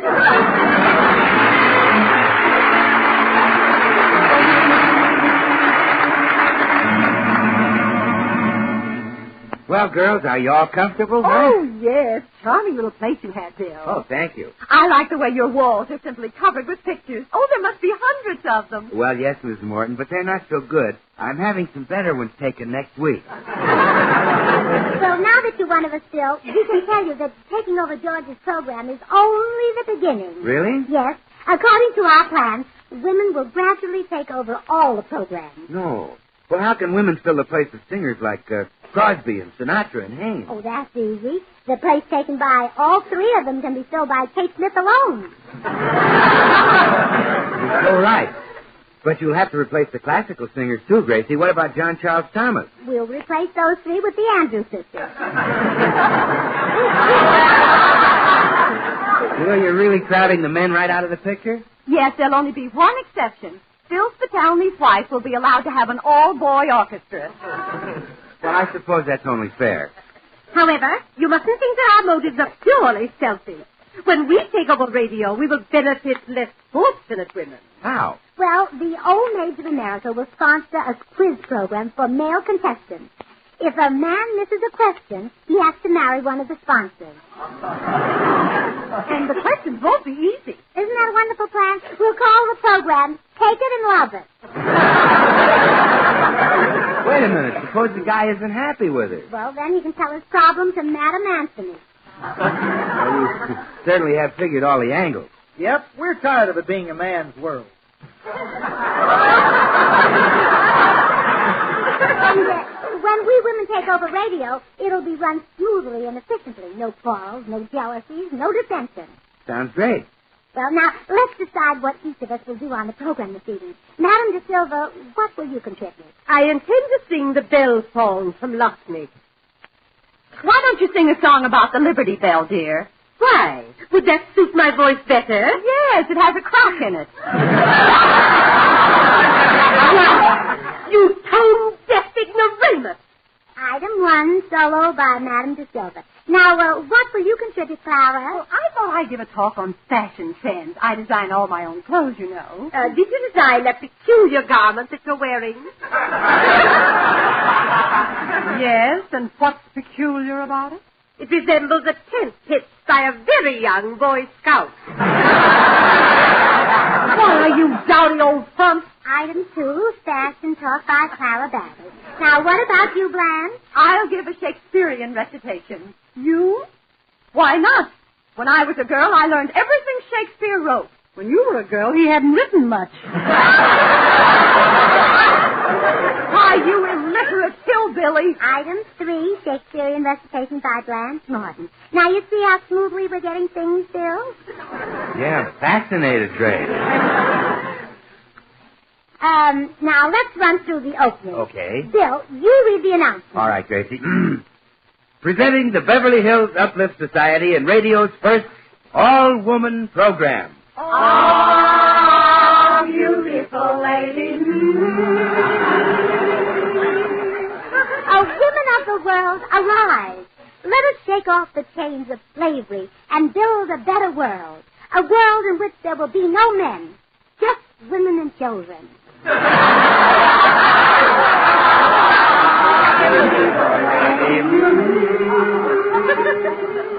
And now for this evening's first tidbit of culture, here's Blanche Morton with a Shakespearean recitation.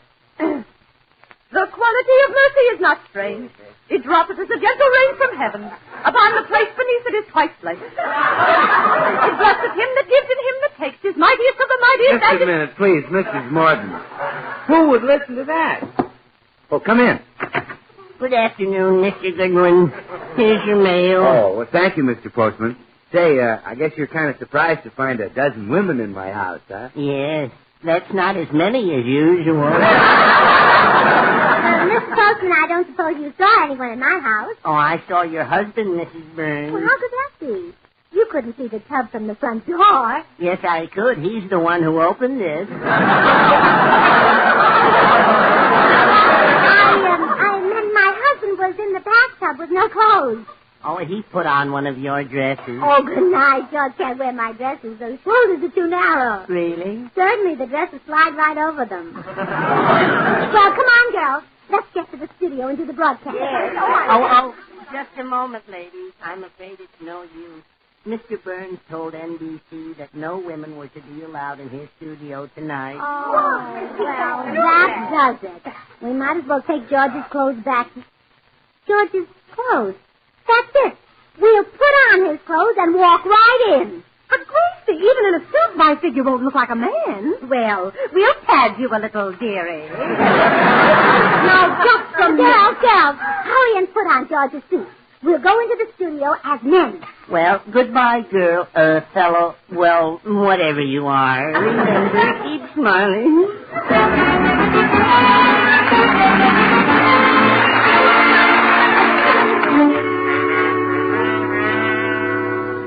Now, look, Mr. Dorman. I know you've got orders not to let any women into Studio D, but I'm not a woman. Beat it, sister. Look, I got on my wife's dress because my clothes were stolen. I'm a man. With them hips. Honest, I'm George Burns. Sure, and I'm Lawrence the car. You ain't crashing this gate, sister. I tell you I'm George Burns, and if you don't let me... Good evening, Mr. Doorman. Oh, evening, Mr. Wilson. Oh, Meredith, you're just in time. Oh, no. It's Gracie and the Uplifters. They're wearing my suits. You really are screwy, sister. Honest, all those men are women. The little fellow in the green suit is my wife. These are the new members of my orchestra, Mr. Doorman. Mr. Morton? Trombone. Mr. Bagley? Bass drum. Mr. De Silva? Zither. And Mr. Allen. Pipe organ. Okay, gents, go right on through. Gracie, you can't do this to me. One side, madam. We have a program to do. Well, this is the end.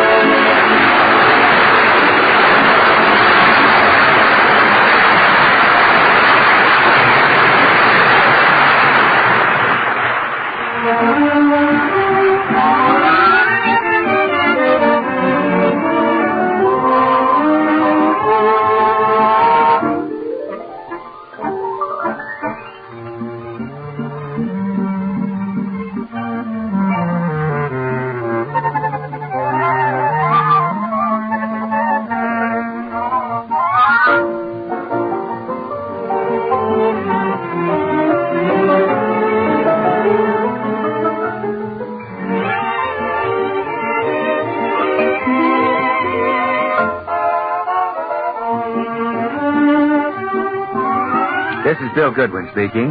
This rebroadcast of the George Burns and Gracie Allen Show is a presentation of the Armed Forces Radio Service.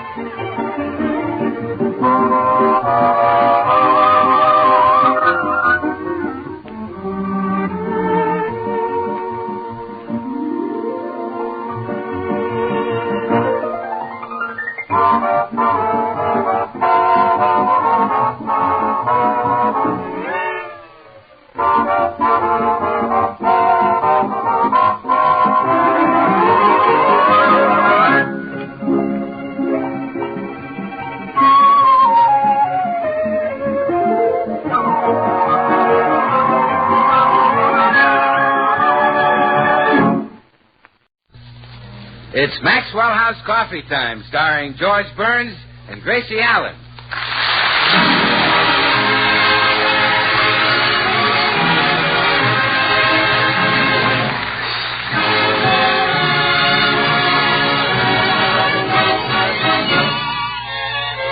With yours truly, Bill Goodwin, and the music of Meredith Wilson and his orchestra. For deep down laughs and listening enjoyment is George and Gracie.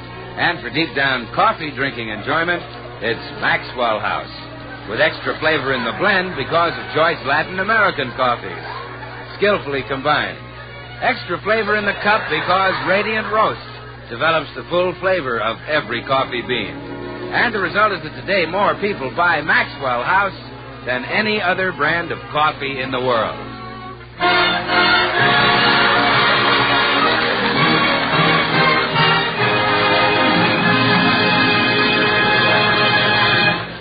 Well, as we look in at the Burns home today, the atmosphere is a little tense. Gracie's just been called on the carpet by her lord and master. Sit down, Gracie. Yes, dear. Now, before we start this discussion, I want to warn you that none of your tricks will work. So don't bother to flatter me, cry, or make love to me. George, do you think that when I flatter you, cry, or make love to you, that those are tricks? Yes. Tricks to stall off a discussion. But you're so handsome, George. So incredibly handsome.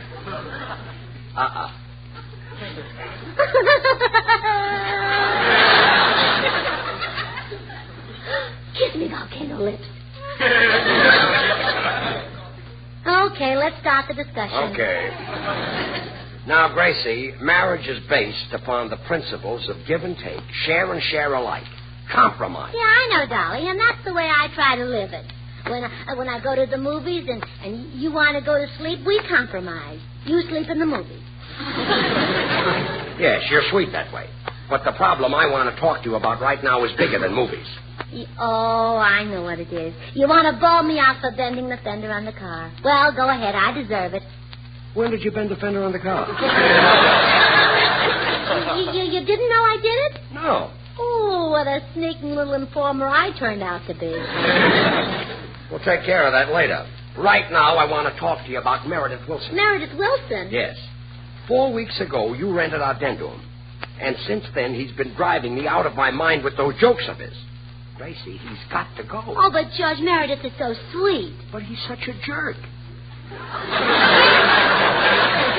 He never says hello like an ordinary human being. He goes right into one of those broken-down jokes of his. Like, speaking of door hinges, I tell you, I can't stand it. Oh, Judge, you're exaggerating. What? Well, hello, folks. Meredith, did you say hello? Yes, I did. That's what I said. Hello, I said. See? Well, I guess I made a mistake. Speaking of mistakes. Oh, no. I reminded of the Meredith, young chap not who- now. Not now, Meredith. You don't want to hear my anecdote? No. It's a real rib tickler. Well, I'm not in the mood to have my ribs tickled. Don't even want them touched. Look, Meredith, do you know a nice hotel where you might get a room? Why, it just so happens I do, George. Good. The manager of the Hotel Bottomley is a friend of mine. Fine. I can get a room there any time I want it. Wonderful. Why don't you move in? If I ever go back to Cincinnati, I certainly will. Oh, it's in Cincinnati. Yes, Cincinnati, Ohio. Thanks. Thought it might be Cincinnati, Portugal. Or Cincinnati, Persia. You sure have been everywhere, George. Yeah, I traveled a lot, Meredith. Speaking of travel. Oh, go, Meredith. I am Go reminded. in the den, Meredith. Later with those jokes. Goodbye. Gracie, if you don't get that man out of this house by sundown, I'm leaving you. Oh, George, don't say that. You know I couldn't live without you. Well, that's too bad. I love you, darling. You're my whole life. Without you, I'm just an empty shell. Just a husk who's lost her corn.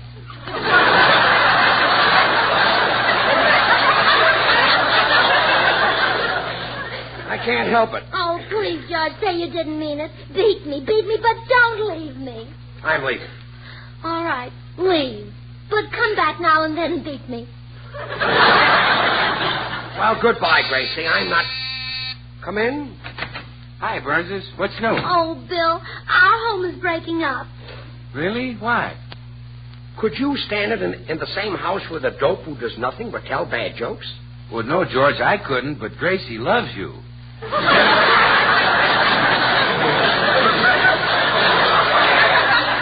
Really? Make an entrance once in a while. Oh, I do love him, Bill. If George leaves me, I won't be able to eat. I won't be able to sleep. Well, Gracie, you won't be able to sleep. It's George who won't be able to eat. Look, funny, man. I was talking about Meredith Wilson telling jokes, not me. And unless my wife gets him out of this house, I'm leaving. Gracie, I'll be in my room packing. And you know how to stop. Oh, dear. Wish you hadn't teased him, Bill. George is so easily upset. Really? As heavy as he is around the base? Oh, Bill, be serious. Even if he doesn't leave, he might do something desperate. You know that violent temper of his. Oh, sure. Why, he might grab a butcher knife and run into the den while Meredith is asleep and carve "I hate you" on the wall.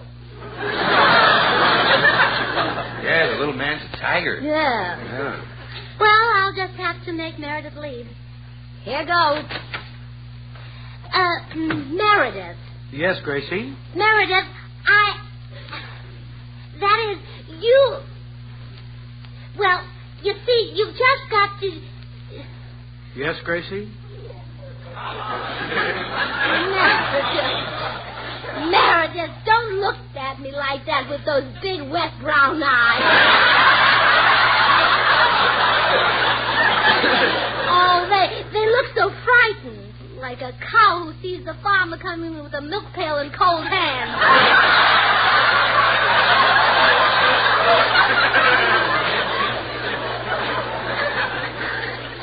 Well, that look isn't fright at all, Gracie. It's admiration. Well, that's good, because there's something I have... Admiration? Gosh, yes. You know, before I moved in here with you and George, I used to think I'd never get married. But now that I've seen how wonderful a wife can be, I've changed my mind. Well, thank you, Meredith. Of course, I'll probably never find a wife as pretty or as smart as you are. Oh, sure you will. Somewhere there might be one. Why, just being in the same house with you is like having the sunshine all the time. Gee. But enough of this. You had something to tell me. Well, never mind that. Let's have some more of this.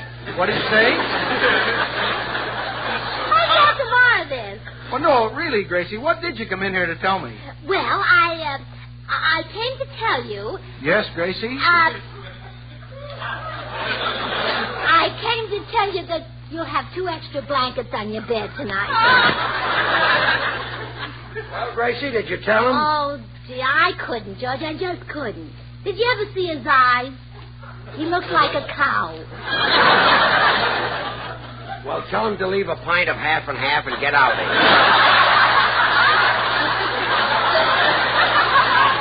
Well, I'll try again when I get back from the market. Oh, don't bother. I'll figure some way to get Meredith out of the den. But in the future, please remember that this is our house. And I don't want anybody in here but us. Yes, dear. But don't do anything rough to Meredith. Boy, I've come to think of him as one of the family. It's like you're his father and I'm his sister.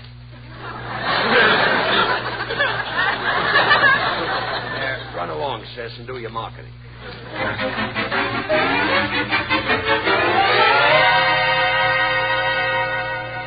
Here's the rest of your groceries, Mrs. Burns. Want me to carry them to the car for you? Oh, no, thanks. I can manage. Goodbye. I'll see you. Oh!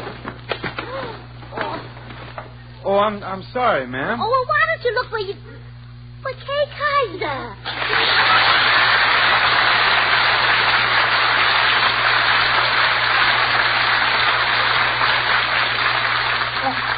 Hello, Gracie. Gee, I'm sorry I bumped into you.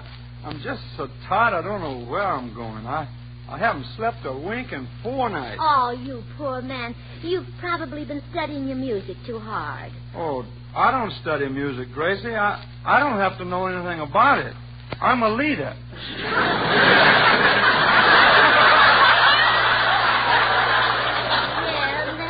That's right.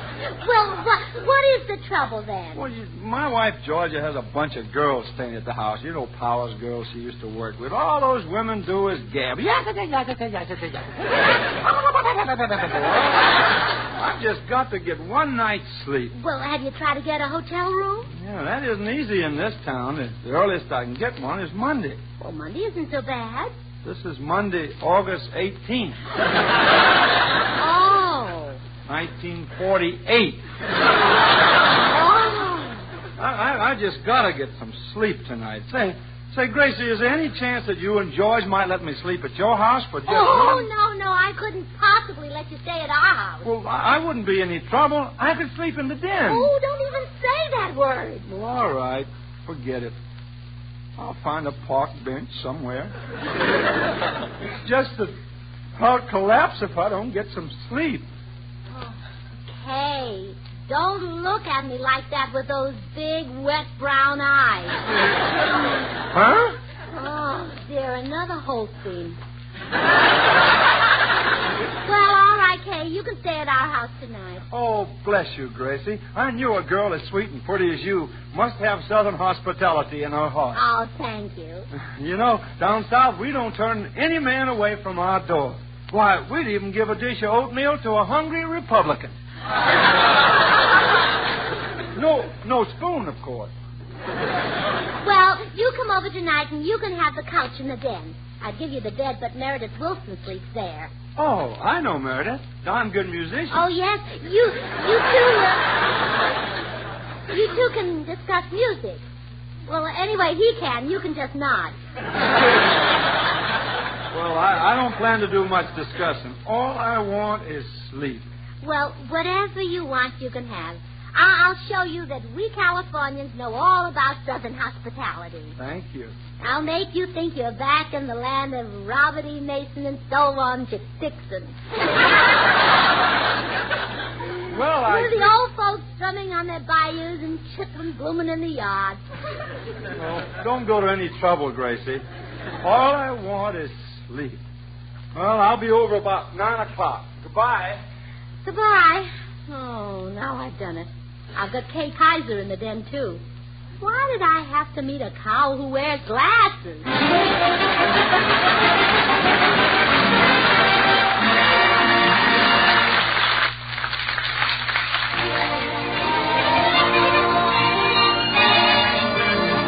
Meredith Wilson and his chiffon arrangement of California.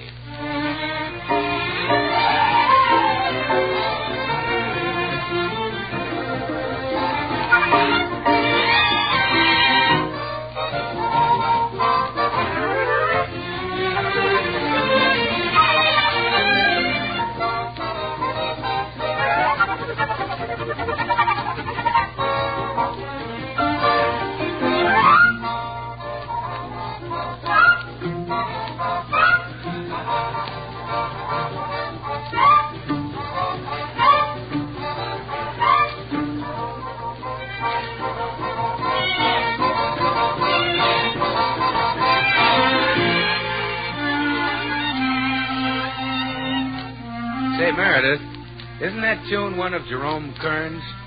Yes, Bill. One of the last he composed and destined to join the parade of immortal Kern melodies.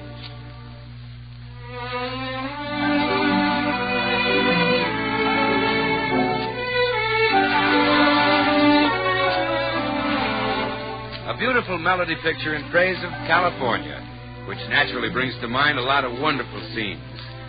The redwoods, orange groves, beautiful old missions, contrast of desert, mountains, and sea, all a dramatic part of our American scene. And I can't help thinking, too, how, in its way, Maxwell House coffee is an important part of the American scene, for America is a nation of coffee lovers. And Maxwell House is bought and enjoyed by more people than any other brand. For Maxwell House is so full-flavored. You see, master craftsmen choose these choice Latin American coffees. Manizales for mellowness. Medellins for richness. Other choice Latin American coffees for vigor.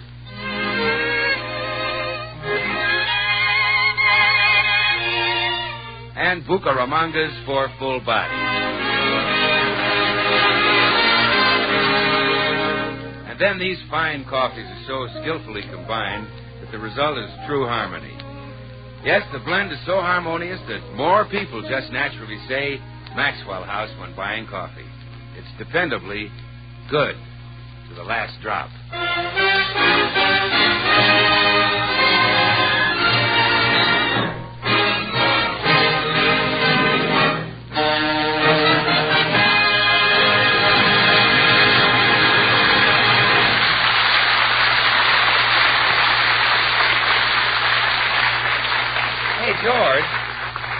George, what are you rigging up with all the electric wires and stuff?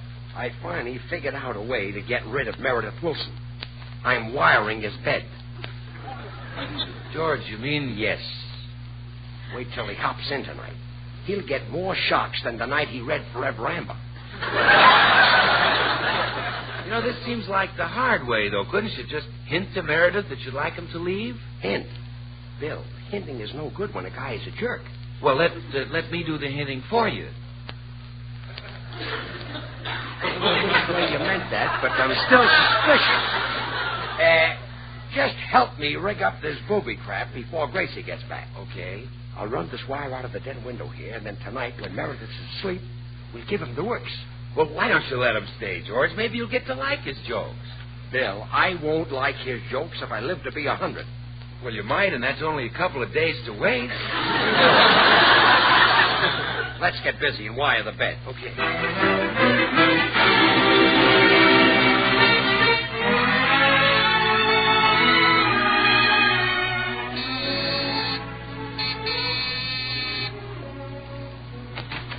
Well, here I am, Gracie, and I sure am ready for some sleep. Oh, quick, Kay, into the den. The couch is ready. But I ought to say hello to George and thank him for his hospitality. Oh, no. He mustn't see you. Why not? Why not? Why not? Oh, why not?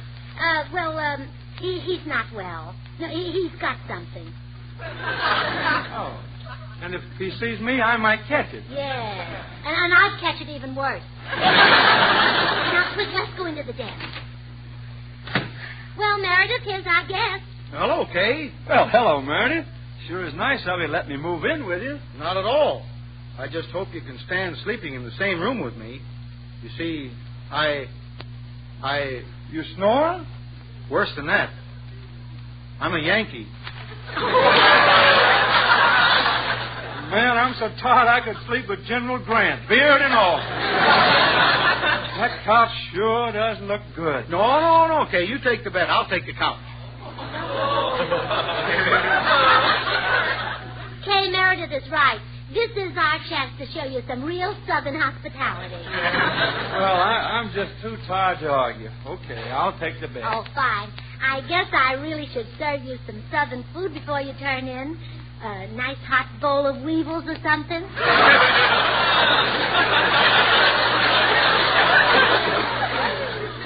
No. I very seldom eat weevils. Really, all I want is a little sleep. I haven't slept in 4 nights, you know. Oh, well, just as you wish. And now I'll go and fix you a mint julep.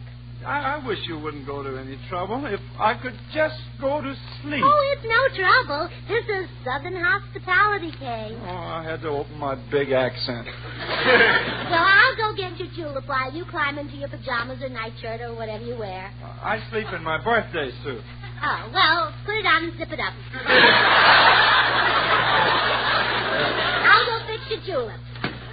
Oh, I'm so sleepy, I'm not even going to take off my clothes. Good night, Meredith. Good night, Kay.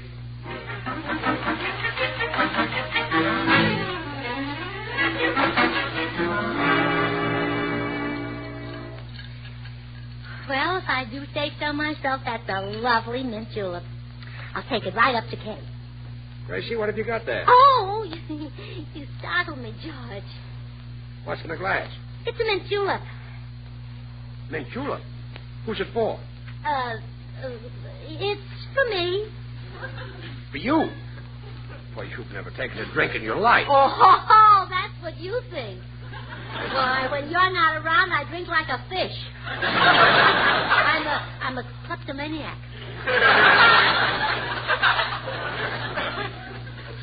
That's a person who steals. I mean, I'm a hypochondriac. It's a person who thinks he's sick. Oh. Well, I don't know the technical name for it, but I'm just no rum pot. Oh, stop. Oh, it's true, dear. For years I've been in the grip of John Bollyoat. John Bollyweed? Joe Bollyweed. Don't be ridiculous. You don't know what liquor tastes like. Honest, this very minute I'm loaded. Gracie. Happy New Year! Look, Gracie. That's right, preach to me. But it won't make a difference. Oh, will you please stop? Why don't you see what the back in the boys' room will have? Okay, that's enough. I know that julep is not for you. Sweet Oh, out. cut it out. You were headed for the den when I first saw you. That julep is for Meredith, isn't it? Meredith? Oh, yes. That's who it's for. I just didn't want you to know what a fiendish plan I figured out to get rid of him. Giving him juleps will get rid of him? Well, sure, because I make such wonderful ones. He'll want more and more, and pretty soon he'll be in the grip of Joe Bollyoat. Joe Bollyhay? Bill Bolly. Sam Newman. What difference? It won't get Meredith out of the house. Well, it might get him lost for a weekend. Well, go ahead, take him to Julep if it'll make you happy. But I've got a plan that'll get him out anyway. Oh, thanks, dear. Well, Kay, here's your mint julep. Hey! Huh? I say, here's your mint julep. It'll help you sleep. Yes. When you came in, I was pacing the floor. Well, drink it down. Okay, anything to get some sleep. Bottoms up.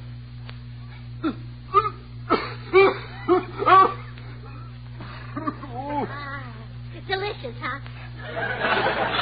Are you sure you know how to make a mint julep? Well, of course. Sugar and mint leaves and whiskey. And that's what you put in this one? Well, we were out of sugar, so I used raspberry jam. Oh. And there weren't any mint leaves, so I used parsley. Oh. And we don't keep whiskey in the house, but I found some cough syrup that's 80% alcohol.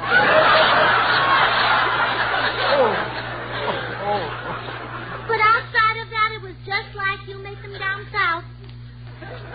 Yes, it was in a glass, if that's what you mean. Would you like another one? Oh, no. No, thanks. I'm going to have enough trouble explaining this one to my stomach. Oh, I knew you'd love it. Well, good night, Kay. I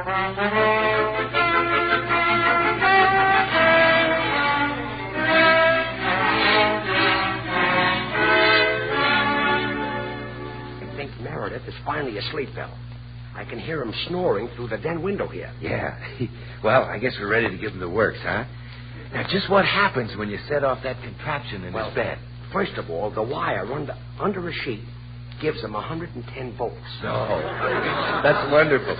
Sort of a full-length hot foot. Yeah. Now he grabs the chain on his bed light, gives it a yank, and a bucket of water falls on his head. Sensational. Now a bunch of cowbells and stuff drop on him. That's terrific. Now he leaps out of bed, sticks his feet in his bedroom slippers. They're wired. No. You mean? Another 110 volts. George, you're a genius. Now he reaches for the bathrobe, catches his fingers in a mousetrap, and... But now, wait a minute. If he catches his fingers in a mousetrap, he won't be able to use them. That's right. You see? He won't be able to pick up his cup of Maxwell House coffee at breakfast. That's right. You see? George, there's a limit of how cruel you can be to a man. That's inhuman, to deprive a man of his Maxwell House coffee. Why, Maxwell House is appetizing, rich, full-bodied, and mellow. Coffee at its full-flavored best, good to the last drop. And you want to fix poor Meredith so he can't drink it. Shame on you. You're a fiend. But you were perfectly willing to electrocute him and fracture a skull with buckets of ice water. All right, that's good, clean fun. But not to let a man drink Maxwell House coffee. Why, more people buy and enjoy Maxwell House than any other brand of coffee in the world. Now, Bill... Don't touch me, you monster. I don't want any more to do with this diabolical scheme. I'm going home. All right, go home. Shame on you. Oh, go home, go home. You dirty person. Oh, go.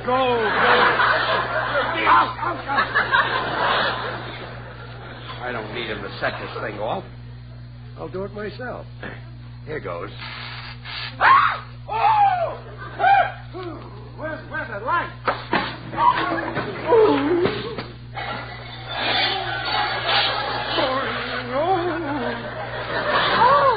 What happened? Mrs. Burns, you make the doggonest mint julep I ever got. Okay, I'm so glad you liked it. I've had many a julep in my day, but that's the first one that ever hit me after I was asleep. And I mean, it felt like a jolt of lightning ran up my back. I even heard bells. Oh, well, that's just part of my southern hospitality, Kay. I'll bet you really felt down south. You ain't kidding. I felt it clear down around Memphis. Well, I'll go fix you another one. Oh, no. No, please. Oh, all right. Well, whatever you say. Well, sleep tight. Thanks. I just did. You know, Kay, that julep must have been strong. I didn't even taste it, and I heard those bells. I'll tell you, man, she must have put a uranium in that thing. Why, I'm wringing wet. I'd better put on these bedroom slippers and see. What happened? That doggone julep just reached my feet. Hey, wait a minute. These slippers are wired. And there's wires in the bed, too. Somebody's trying to electrocute me. Sammy K. I'm getting out of here. Well, Gracie will be hurt if you're turned down her Southern hospitality. I don't mind Southern hospitality, but I don't want to be Southern fried. Kay, come back. No, sir. I'm getting my white meat out of this skillet. Goodbye.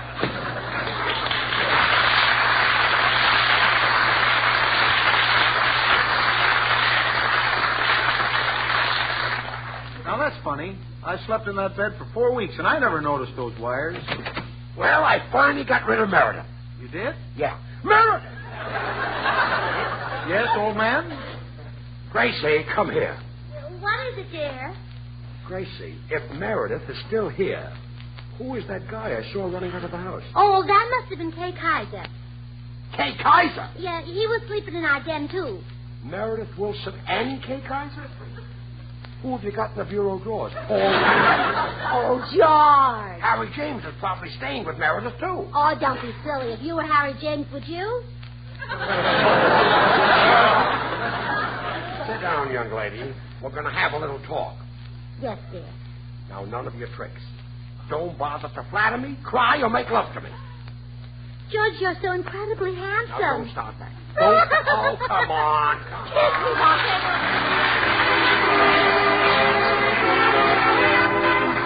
Join us again next week when we'll all be back. George Burns, Gracie Allen, Meredith Wilson and his orchestra, and yours truly, Bill Goodwin.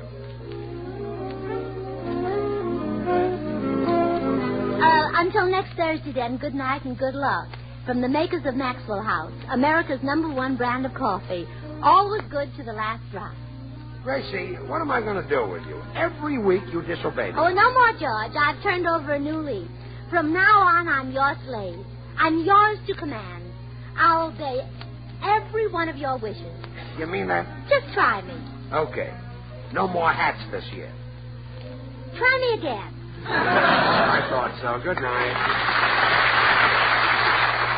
Kay Kyser appeared through the courtesy of the Colgate-Palmolive Beef Company. Oh, goody, goody, Jello pudding tonight. It tastes like Grandma's, only more so. You ain't kidding, that's right. And just as Jello's 6 delicious locked-in flavors can't be beaten. So the proof of Jello pudding's in the eating. The Jello twins are hard to find, but keep on looking in your store. When sugar shortages are over, there'll be more. Just a taste of Jello pudding or a Jello and you know it's the one and only Jello.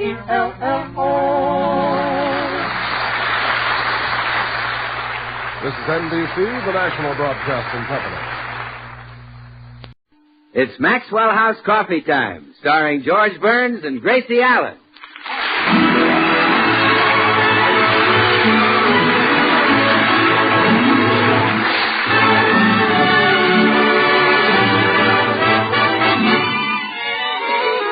With yours truly, Bill Goodwin, and the music of Meredith Wilson and his orchestra.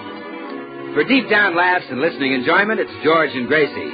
And for deep down coffee drinking enjoyment, it's Maxwell House, with extra flavor in the blend because of choice Latin American coffees skillfully combined.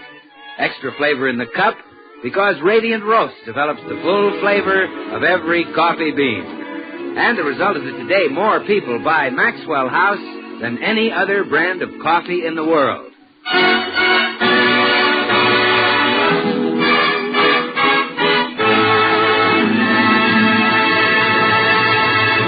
You know, folks, the George Burnses are so happily married that a newspaper has chosen them for the finals in its search to pick Hollywood's happiest Mr. and Mrs.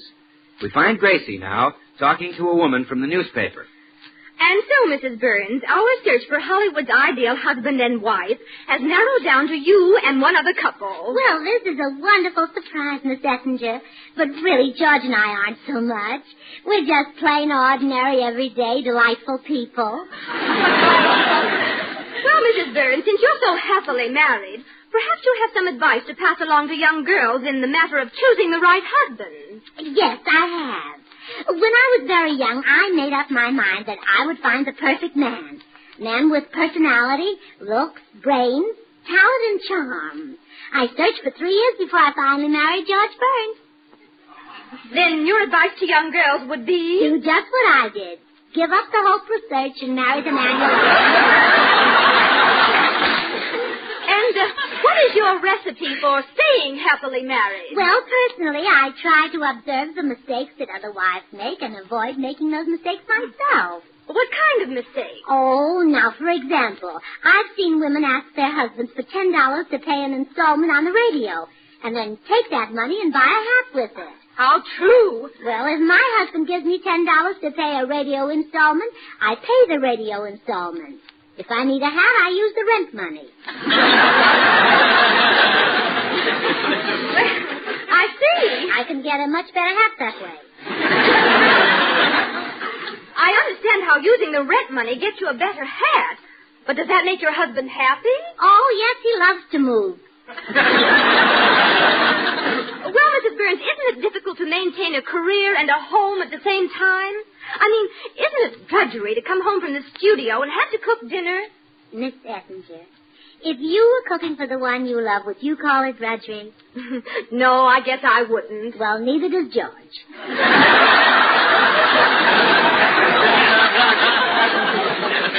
You mean your husband does the cooking? Oh, now, please don't get the idea that George cooks all the meals. He doesn't. Oh, I see. Twice a week we eat out. I must confess that your methods for maintaining a happy marriage are a little unorthodox. However, if you can prove to me that you and your husband are happier than the Galens, you'll win the contest. The Galens? They're the other couple in the finals. I'm on my way to observe their home life now. At 1 o'clock, I shall return to observe you and Mr. Burns. Well, I'm sure you'll find us the happiest couple in Hollywood. Why, the minute we wake up in the morning, we have a good, hearty laugh. Well, what do you laugh about? Oh, I laugh at my husband's long, woolly underwear. Well, why does he laugh? Oh, it tickles him, too. Well, goodbye, Mrs. Burns. I shall see you at 1. Goodbye, Miss Ettinger. Oh, George! George! Oh, wait a minute. I'd better not tell George about this. If he knows the woman is watching us, he'll be self-conscious and won't crack a smile. Oh, Did you call me, dear? Oh, well, yes, darling. Dear, would you say that we're happily married? Of course we are. We've been happily married for 11 years. Oh, 11 years. Pretty good for this town, isn't it? You bet. Remember when we'd been married 2 days, they called us the grand old couple of Hollywood? That's right. Our marriage has been successful because we realized that married people have to give up certain things. Remember how I asked you to give up betting on the races? Yep, and I gave it up. You certainly did. And remember how you asked me to stop buying so many hats? Yep. You gave that up, too. I certainly did. Yes, you're a wonderful husband, George. I was lucky to get you. In fact, I guess I'm one person who was lucky at cards and lucky in love, too.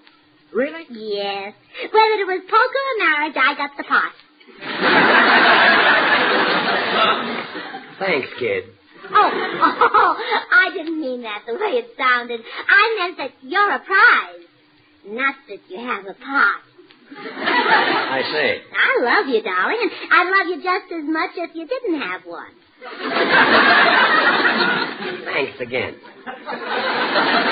Do you love me as much as I love you? Of course I do. Well, I'd like to hear you say, darling, I love you. Okay. Darling, I like to hear those things, you know. All right. Darling, you can't just take them for granted. Okay. I want to hear you say that you love me. Darling. Just small little words. Darling. It means so much to us, too. Darling. Yes, Gracie. Yes? Darling, I love you. Now, you see, that wasn't hard, was it? Say it again. Darling, I see those things, you know. I'll try it again tomorrow. Yes. Oh, good morning, folks. Oh, good morning, Meredith. Meredith, do you realize that George and I have been happily married for 11 years now? 11 years? Mm-hmm. Gosh, have you been married that long, Gracie? Yes, I have, Meredith. 11 years. Half my life. Gracie, you were not 11 when you married me. If you were under 18, you would have needed your mother's consent. And believe me, that we didn't have. Did your mother dislike George, Gracie? Well, I wouldn't say she disliked him. I'd say she sort of despised him. The feeling was mutual. You know that place in the wedding ceremony where the man says, if anyone can show cause why these two should not be married, let him speak now? Yes. Well, Mama got up and filibustered.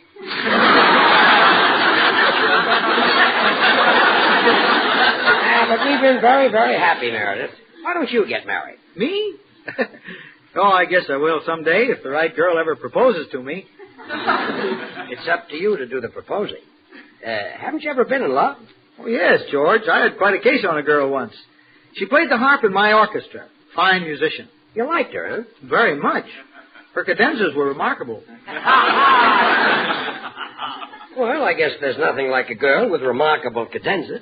Unless one that sings baritone. Meredith, what happened with you and this girl? Well, we used to get in my coupe and drive up on Lookout Mountain. And, well, if I may use an overworked expression, we made beautiful music together. Oh? Well, why did you break up? It just got to be too much work getting that harp in and out of the coupe.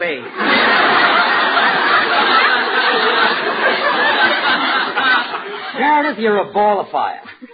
Look, why didn't you drive up on Lookout Mountain without the harp? That was all she could play. Oh, Meredith, you really should find a girl and propose. To show you how wonderful married life is, look at George and me. 11 years without a single quarrel. Well, we had one little quarrel once, didn't amount to anything. No, I don't believe we've ever quarreled, dear. Well, I think we have, darling. A little tiny No, quarrel. precious, we haven't. But I remember it was George, we have never quarreled. But I remember you fussing at me I have about... never raised my voice to you, but never. Well, answer me, have I? Well, Well, don't you dare talk back to me. talk back to you if I want Oh, to. no, you won't. Now apologize. All right, I apologize. And then I was right. You were right, you were right. Oh, you see, Meredith, I was right. 11 years without a single quarrel. That's remarkable. Come in. Hi, Burnses. Well, hello, Meredith. Hi, Bill. Hi. What's Well, new? congratulations are in order, Bill. George and I have stayed happily married in Hollywood for 11 years. Well, congratulations, Thanks. Gracie. 11 years. Mm-hmm. Gracie, let me look at you. You know, it just doesn't seem possible that you've been married that long. And George, let me look at you. Only 11 years, huh? Never mind, comedian. You're another guy who ought to be thinking seriously of marriage. Who, me? Yeah, he's right, Bill. You and Meredith should get married. You think we'd be happy? You know what she meant. Get yourselves wives. Marriage is the healthy, happy state of living. Happy? It's really hippie. Yeah. You have to be happy. Yeah. Now, suppose Anthony never married Cleopatra. Mm-hmm. Suppose Romeo had never married Juliet. They didn't. You see, and they're all dead. Gracie, you're wasting your time. Marriage just doesn't appeal to me. Oh, but Bill, you're so popular. Well, you could marry dozens of girls. Really? Dozens? It's beginning to appeal to me. Take it from me, Bill. You'll find one wife makes plenty to support. Well, I guess you're right, George. One wife certainly makes plenty to support you. I'm going in the den and read the paper. See you later, comic. Okay, straight man. Oh, Bill, now you've upset him. If he isn't happy by 1 o'clock, we'll lose the contest. What contest? Well, George doesn't know it, but we're in the finals of Hollywood's Happy Marriage Contest. Oh, gee, I'm sorry, Gracie. I didn't know. Well, I've just got to get him in a gay mood by 1 o'clock. Oh, I know. I'll go in and entertain him. Excuse me, Bill. George? What? Want to see a card trick? No. Well, watch my hands very carefully. Now you see the ace of spades. Now you don't. Now the ace of spades. Now you don't. Now you see the ace of spades. Wait a minute. Now you Wait a don't. minute. Wait, hold it. I never did see the ace of spades. Oh, well, I haven't learned how to do it with the cards yet. This is great. This is great. Wasn't that an amusing trick? Are you happy? No, I'm not happy. Oh. Well, here's a joke I heard on the bus yesterday. A man came home and found his wife sitting in the bathtub with no water in it. So he said, honey, there's no water in the tub. And she said, I know it.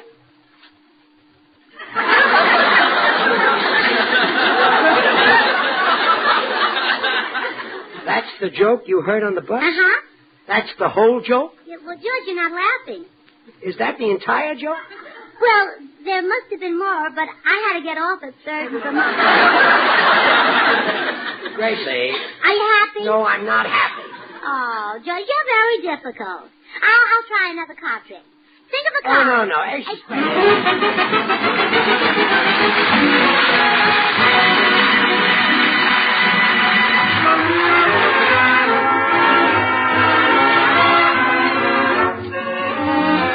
It's Meredith Wilson and his orchestra.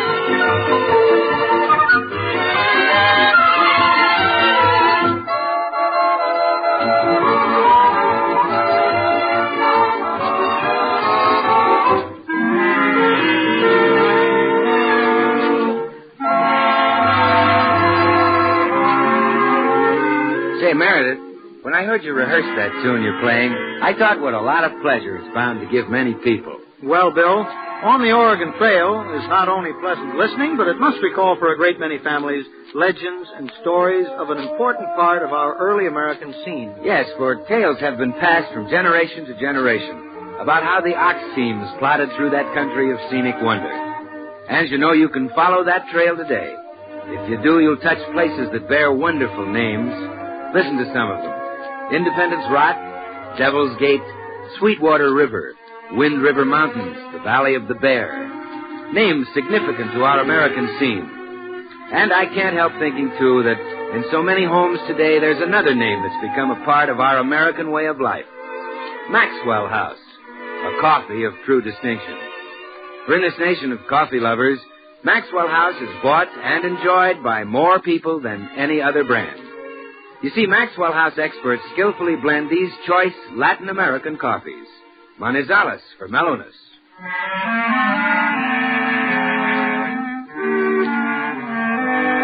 Medellins for richness.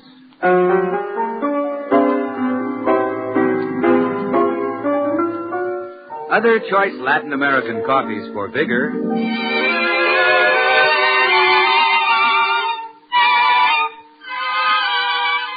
And Bucaramangas for full body.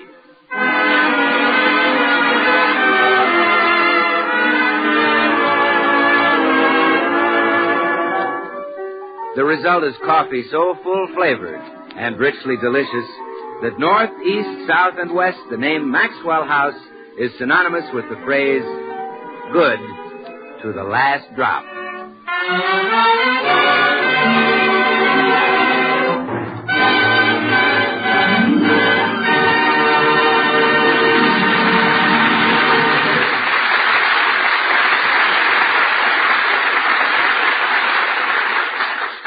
Oh, Meredith, George and I will never win the happy marriage contest. Look at the time, 12:30. That woman will be here at 1 o'clock. Yeah, I know it. And George still isn't happy. When she sees him, the Galens are bound to get the award. I sure wish we could think of some way to cheer him up. Well, think, Meredith, think. Thinking. What was George doing the last time you saw him really happy and enjoying himself? Well, let me see. I guess he was watching that burlesque show he took me to. No, I'm afraid I couldn't do that. The house is too cold. What else does George like to do? Well, he loves to discuss politics. He's always... Politics, of course. A good, intelligent political discussion will make him happy. Excuse me, Meredith. George? Yes, dear? How do you feel about Coolidge?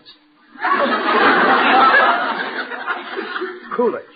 Do you think he'll be elected president this year? Don't think he's got a chance. How about William Jennings Bryan? Well, he's got as good a chance as Coolidge. Just hope a Republican doesn't get in again. Time the Democrats had a chance. Yes, they've really been pushed around. Mm-hmm. How do you feel about South America? How do you feel about it? I say leave it where it is.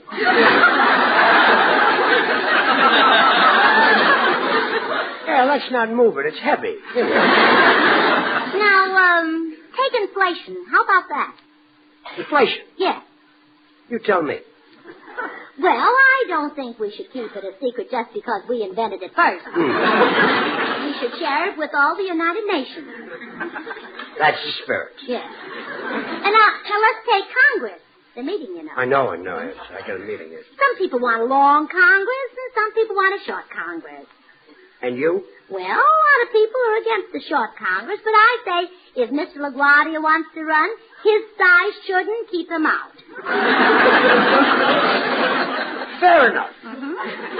And then take the poll tax. I'm against it. You are? Oh, yes. That's interesting. We're all Americans. Why should people pay a special tax because they came from Poland?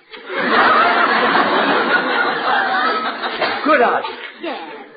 Now, what shall I take next? A powder right out that door. This talk about politics hasn't made you happy? No. Why not? I'm worried about Coolidge's chances. Oh, I'm sorry. Now, run along and let me brood about it. Oh, yes, dear. Oh, poor Cal. Well, did it make him happy, Gracie? No, and I can't understand it. He hangs on Gabriel Heater's every word, not much more attractive. Oh, excuse me, Meredith. Good day, Mrs. Burns. Hello, Mr. Postman. I detect a note of sadness in your voice, and you're usually gay and carefree like me. Well, I have a problem. My husband is unhappy, and we're ended in the happy marriage contest. Oh, is there a happy marriage contest? Yeah, didn't you and your wife enter? Oh, I forgot. I guess your marriage would never win a prize. Not unless I entered my wife in the Golden Gloves. Does she still strike you? Mrs. Burns, 20 years ago I asked for her hand, and she's been giving it to me ever since. Well, into each life some rain must fall. Yes, but my wife shouldn't happen even in California. I guess you and I are both married to cloudburst. Oh, no. George isn't that bad. He's just an occasional drip. Well, compared to me, your husband should be as happy as a lark. Say, that's an idea. Maybe if you tell George how miserable you are, he'll see how much reason he has to be happy. Bring him on. I'll fill his little heart with joy.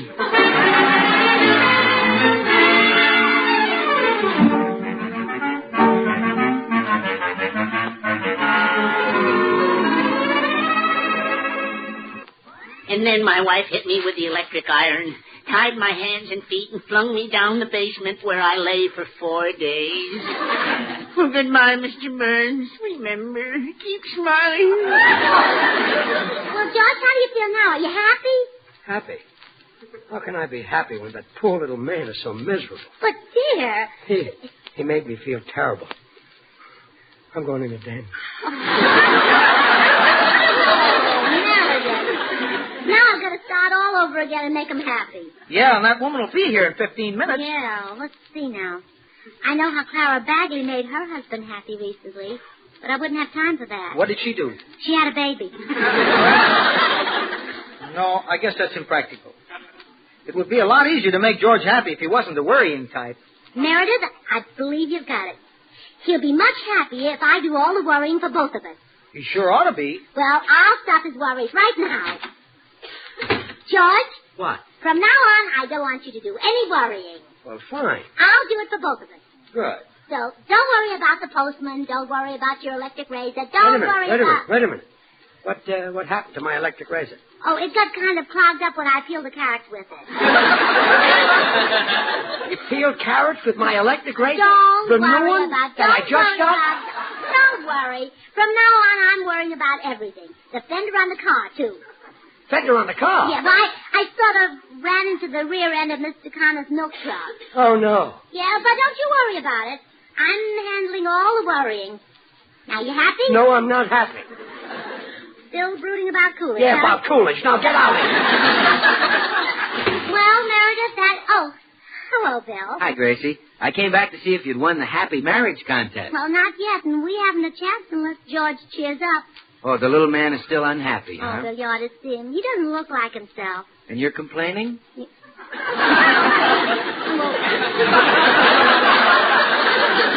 can I do? That woman will be here to observe us in 5 minutes. Well, you just leave him to me, Gracie. I've got a letter here that ought to do the trick. Oh, good, Bill. He's right in there in the den. Hello, George, old man. Hello, Bill. Oh, come on, George. Cheer up. Wait till you hear this letter from the sponsor. Wait till you hear the nice thing he said about you. About me? Mm-hmm. From the sponsor? Yeah. Well, read it, Bill. What does he say? Well, I'll read some excerpts, huh? Good. Now, get this. The Maxwell House Coffee people are proud and happy to have as their star a man whose charm and talent are on a par with the quality of their product. Wow. Now, that really means something, because Maxwell House Coffee is tops. I know. Read some more. It's appetizing, rich, full-bodied, and mellow. Read the letter. Read some more. Maxwell House's coffee at its full-flavored best. Good to the last drop. Read some more. That's why more people buy and enjoy Maxwell House than any other brand of coffee in the world. The letter, Bill. What else does the sponsor say? Well, now get this closing. Yes. And it is our fervent hope that this talented and brilliant man will still be with us 5, 10, or even 20 years from now. Boy. Because it has indeed been a pleasure to sponsor radio's brightest personality, Bill Goodwin. Bill Goodwin. Yes. Let me see where it says that. I did. I thought you said the sponsor said something nice about me. Well, I was coming to that, George. P.S. Tell Gracie's husband we liked his Christmas card. That's nice. Wasn't that a nice thing for him to say? Aren't you thrilled? I'm a mass of quivering goose flesh. Well, then don't act so miserable. Smile. Be happy. What have I got to be happy about? What have you got? Well, look at you. You've got a... Boy, you got a right to be miserable. Bill, did you fix it? Is he any happier? Well, I'm afraid not, Gracie. We were going along fine till the subject of George Burns came up.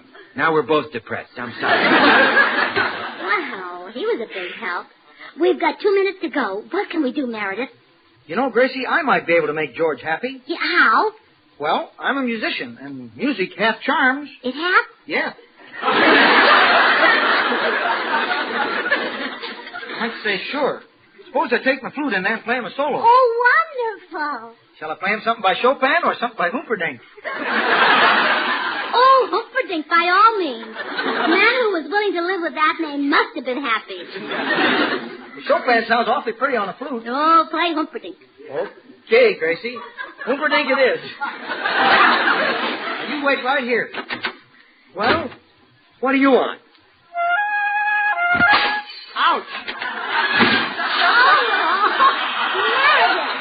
Meredith, what happened? I knew I should have played Chopin. It's too late now. Here comes the woman up the walk. Well, maybe I can bluff this thing through if she doesn't see George. Come in. Hello, Mrs. Bird. Hello. Is this your husband? Oh, no. My husband, my happy husband, is in bed. In bed? Yes, he's so happy he laughed himself sick. All we do around here is just laugh. Well, let's have the award, huh? Can't I have any peace in this house? Stop all this cackling. Now, quiet. So this is Laughing Boy. Who's this old bat? Doesn't he say the funniest things? That's my happy husband. Yes, he's a scream. Well, on behalf of my my newspaper. Here's the award for being the happiest couple in Hollywood. You're giving it to us? I've got to. But I thought you'd give it to the Galens. I'm not going to chase him to Reno just for that. Goodbye.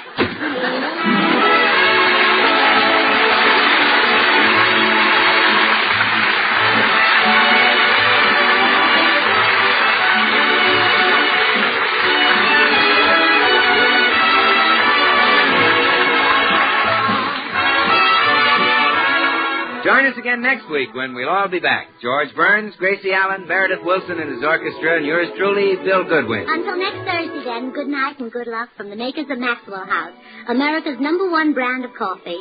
Always good to the last drop. Gracie, I'm sorry I lost my temper. I guess we really are the happiest couple in Hollywood. Oh, sure we are. And that's because you're the boss and I do whatever you say. Oh, I'm not the boss. Oh, yes, you are, dear. Oh, no, I'm not. Yes, you are. No, really, I'm... George, I'm running this house, and when I say you're the boss, you're the boss. I lost my head. Just call me bossy. Oh, that's right. Good night.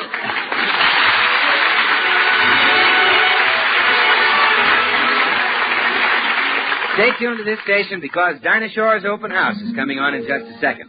Dinah's special guest tonight is Jack Kyser. Oh, goody, goody, Jello pudding tonight. It tastes like Grandma's, only more so. You ain't kidding, that's right. And just the Jello, 6 delicious, locked in flavors, can't be beaten. So the proof of Jello pudding's in the eating. The Jello twins are hard to find, but keep on looking in your store. When sugar shortages are over, there'll be more. Just a taste of Jello pudding or of Jello, and you know it's the one and only Jello.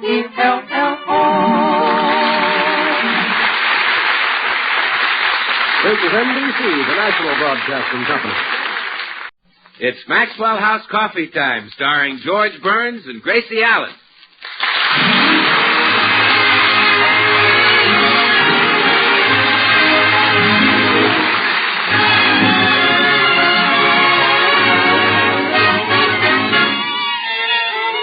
With yours truly, Bill Goodwin, and the music of Meredith Wilson and his orchestra. For deep down laughs and listening enjoyment, it's George and Gracie. And for deep down coffee drinking enjoyment, it's Maxwell House. With extra flavor in the blend because of choice Latin American coffees skillfully combined. Extra flavor in the cup because Radiant Roast develops the full flavor of every coffee bean. And the result is that today more people buy Maxwell House than any other brand of coffee in the world.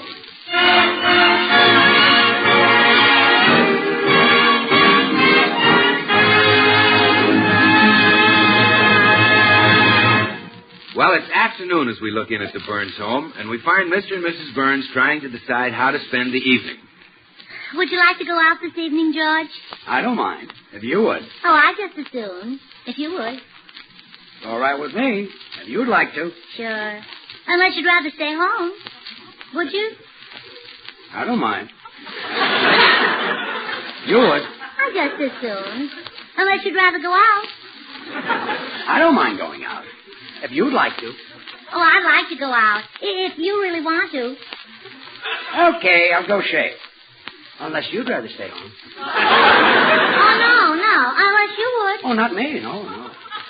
You want to go out. All right. Would you like to see a movie? I don't mind. You would. I would. Okay, I'll go shave. Well. Good. Unless you'd rather stay home. Oh, no. Unless you would. Oh, no. I'll go get dressed. If you're sure you'd like to go out. I don't mind. You would. George. Yes? The heck with it. Yeah, the heck with it. Let's just stay home. Sure. Okay. Swell. Good. Unless you'd rather go out. I don't mind. If you would. No, just as soon. If you would. Well, it's all right with me. I'll go shave. And I'll go get dressed. Good. Fine. Unless you'd rather Oh, stay listen, home. we've had... Would you like to go out or would you like to stay home? Make a definite statement. All right.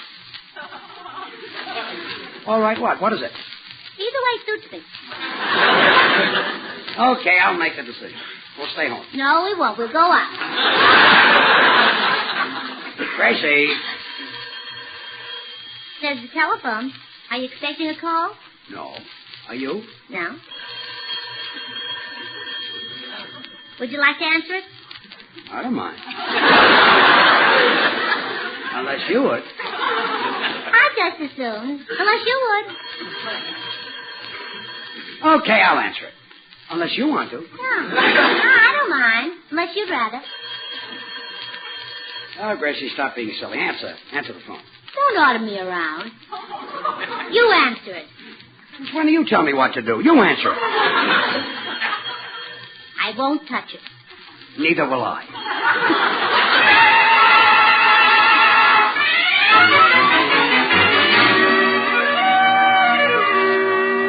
Meanwhile, on the other end of that ringing telephone, we find the Burns' friends, Blanche and Harry Morton. Oh, nuts. They still don't answer. Who are you trying to call, Harry? George Burns. I got a job for him. I want him to go up to Seattle and help pick my apples. Oh. Harry, are you still trying to get apple pickers? Oh, you're darn right I am. I've got one of the finest orchards in the state of Washington, and I'm not going to let those apples rot. But, Harry, you can't make an apple picker out of an actor. I know. That's why I'm taking George Burns. And he won't have to be up in Washington more than a couple of weeks. But the Burnses have a radio show every Thursday night. Why does the show need George? Well, why, George is the one who does all the... Well, he tells the... Well, don't stand there. Call him back. They won't be home yet. I got a better idea. Here comes the postman. I'll just write a note and have him deliver it to the Burns house. Okay, Harry.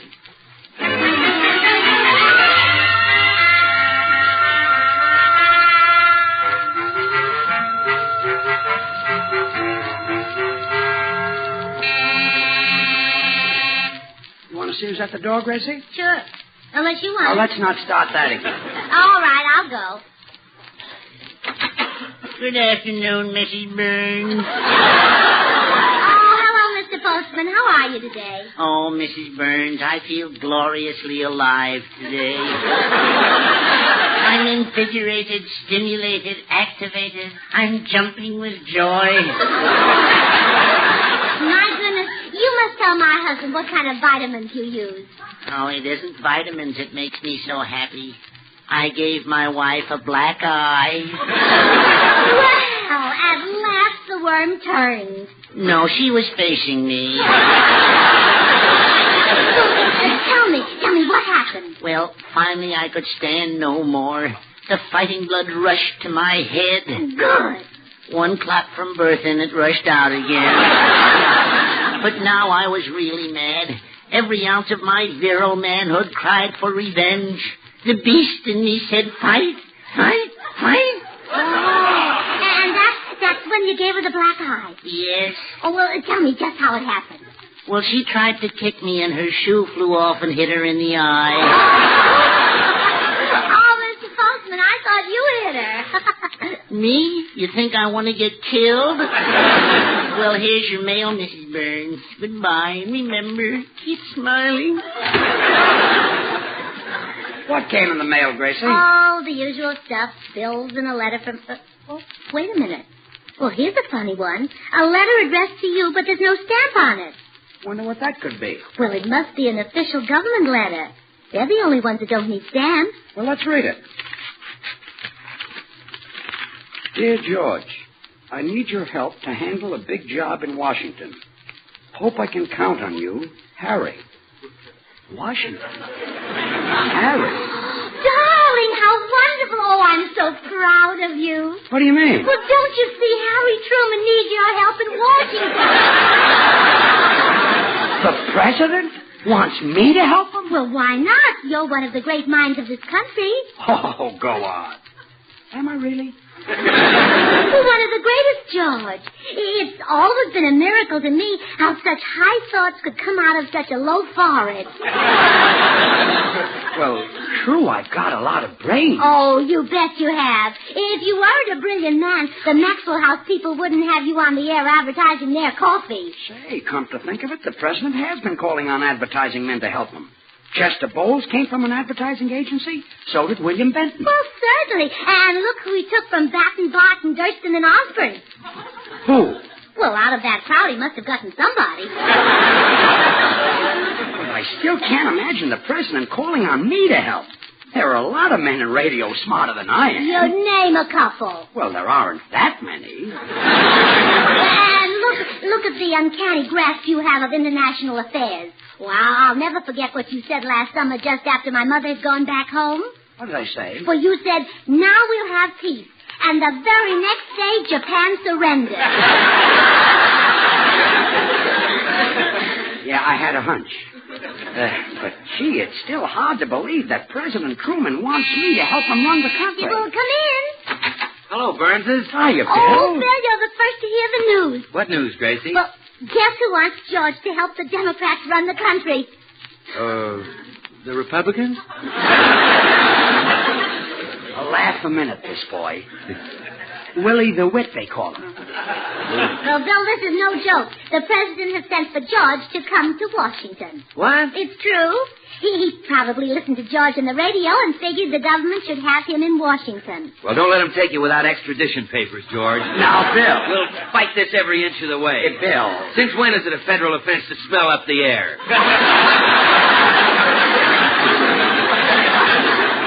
Bill, it so happens the president wants me to help him run this country. Oh, come, George. Things can't be that bad.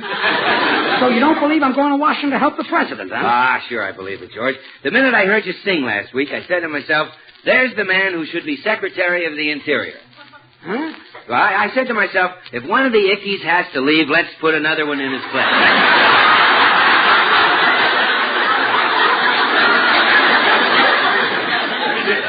Goodbye, comic. So long, brain truster. You see, Bill didn't believe it.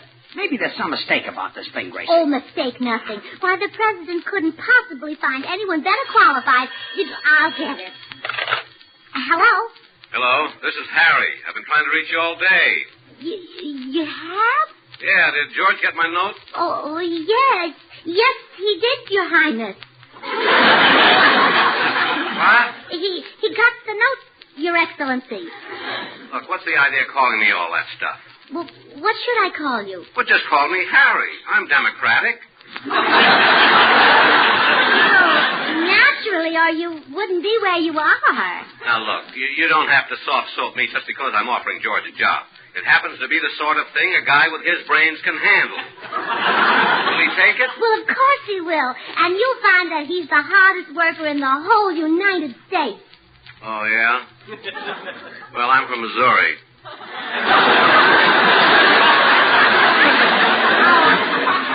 I've heard, Your Lordship. Oh, stop it. Stop it, please. Tell George I'll get in touch with him later and let him know when to leave for Washington. Goodbye. Goodbye, Your Reverence. Gosh, Gracie, was that the president himself. Holy And you know he's just as friendly and pleasant as one of our own neighbors. And he really wants me in Washington? He insists on it. Oh, George, isn't it thrilling? You'll be in the nation's capital, budgeting the fiscals, appropriating the tariffs, filling the busters. Oh. Like a dream. Isn't it? Me, one of Truman's advisors. Uh-huh. Hiya, folks. Oh, Meredith, have we got news for you. President Truman has sent for George to come to Washington and help him with his problems. Golly, George. Congratulations. Thanks, Meredith. But, gee, I sure am going to miss you. Yeah. Well, maybe you can go to Washington with us, Meredith. Maybe George can find something for you to do. George, isn't there some little government job you could give Meredith? Something like Secretary of State? Oh, sure. I'll make him Secretary of State. Oh, good. Meredith, what state would you like to be Secretary of? Well, I think I'll take Iowa. That's my home state, George. I know. You know, born, raised right there in Mason City, Iowa. Yes. That's where the corn grows, 6 feet tall. So I see.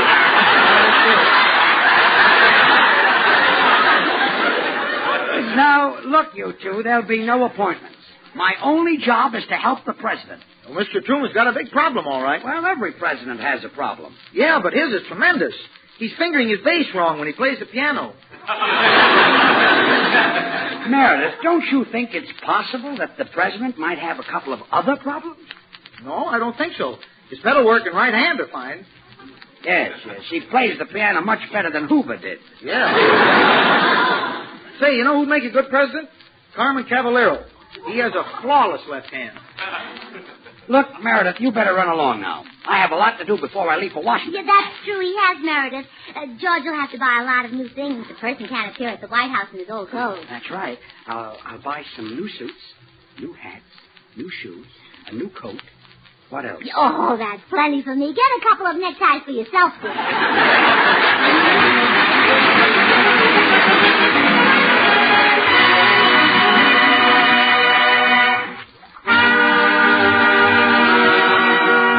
It's Meredith Wilson and his orchestra, and Carry Me Back to Old Virginia.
I suppose you had a special reason for choosing Carry Me Back to Old Virginia this 21st of February? Why, sure, Bill. We always associate the beautiful and historic state of Virginia with our first president. Yes, that's right. Say, Meredith, do you know that even in those early days, coffee was beginning to play a real part in the hospitality of our American scene? In fact, the colonists had been drinking coffee for 100 years before George Washington was president. Yes, from America's earliest days, coffee has been a national custom and a favorite cup of good cheer. And in the American scene today, the choice is most often Maxwell House. For Maxwell House is bought and enjoyed by more people than any other brand of coffee in America. Enjoyed for its delicious, satisfying flavor. And that famous flavor is no accident. For master craftsmen skillfully blend into Maxwell House these premium coffees. Manizales for mellowness.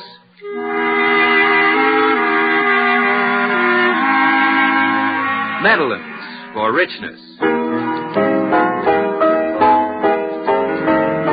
Other choice Latin American coffees for vigor.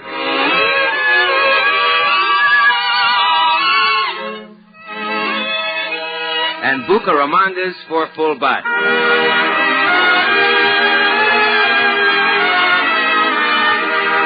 The result is coffee so richly mellow, so vigorously full-bodied, that this nation of coffee lovers agrees it's good to the last drop.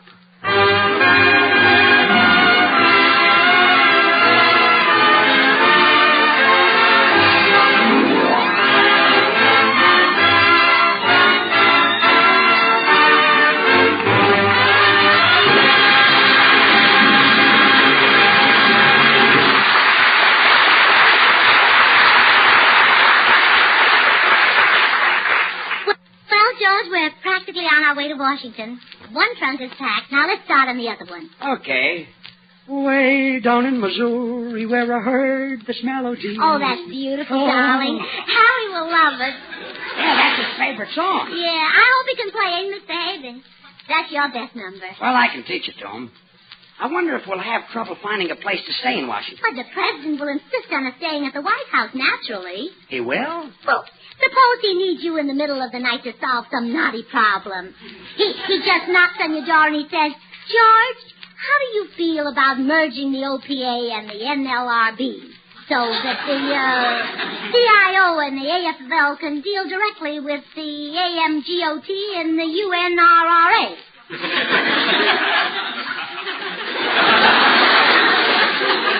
What do I say? Either okay or PU. Hand me my underwear. I'll pack that. Here you are. Oh, George, I hope they give us the blue room. You look so patriotic every morning.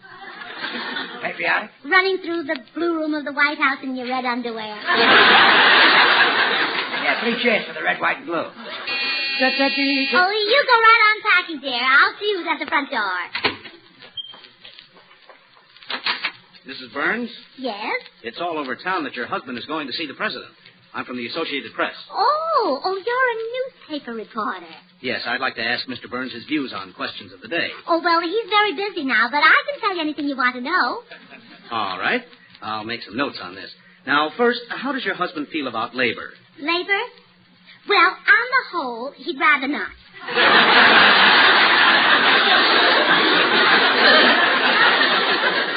You don't understand. I mean, does he approve of strikes? Well, some strikes he does and some strikes he doesn't. You can quote him as saying that of all the strikes he's heard about, the sit-down strike is the most comfortable.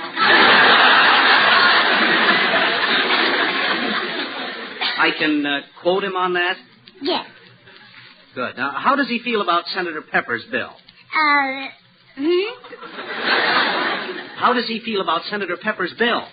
Senator or no senator, if he owes a bill, he ought to pay it. I can quote that, too. Oh, definitely.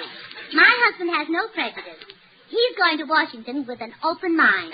I'll say it's open. I can feel the draft. Now, how about your husband's foreign policy? Oh, it's gorgeous. What does he think about Russia? He thinks Russia is very large. And England? Much smaller. What a scoop that'll make.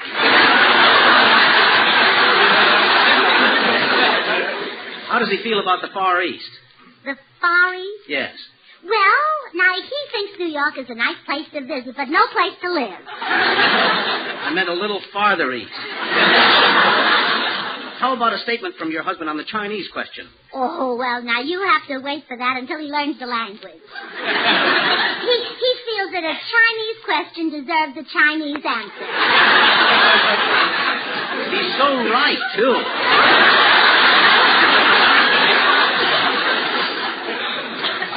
Tell me, what are his views on the Indonesian situation? Oh, now that's the question I've been waiting for. What was it again? The Indonesian situation, Java. Isn't he worried about Java? Oh, goodness, no. We get all we want from the Maxwell House people. Mrs. Burns, I was talking about an island in the Dutch East Indies. Oh, well, why didn't you say so? Now I see what you're driving at. Good. Now, what's your husband's attitude towards Sumatra? He likes them, but he prefers Frosty. That did it. The interview is over. This will be in all the morning papers. Wonderful. Any other questions about my husband? Yes, just 3. When did he get out? Who let him out? When does he go back in?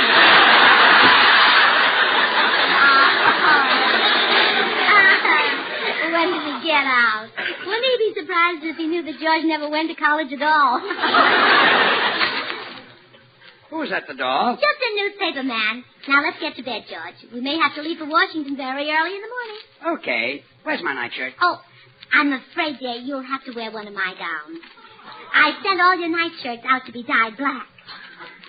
Dyed black? Well, yes, to wear in case you're made a member of the Supreme Court. Let's go to bed. Yes, Your Honor. Hey.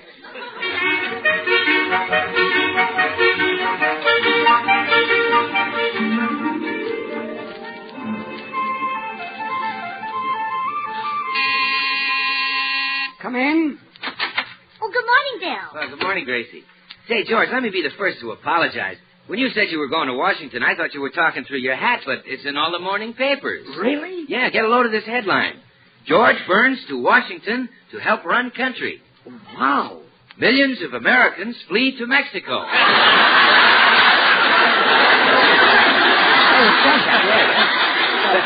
Well, George, I was just kidding about that one, but gosh, this is big stuff. It says you may stay in the White House. It does? Yeah. It says brilliant wit of radio may stay in White House while her husband advises Truman. I say.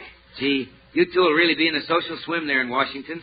Parties at all the foreign legations. Oh, yes. I can just see us now at the Russian embassy, eating caviar and sipping Molotov cocktails.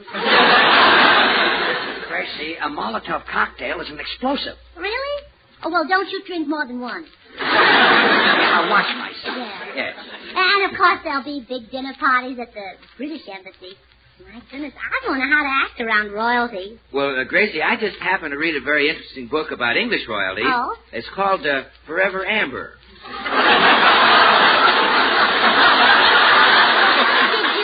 Did you get any information from it? Well, nothing you could use at a dinner party.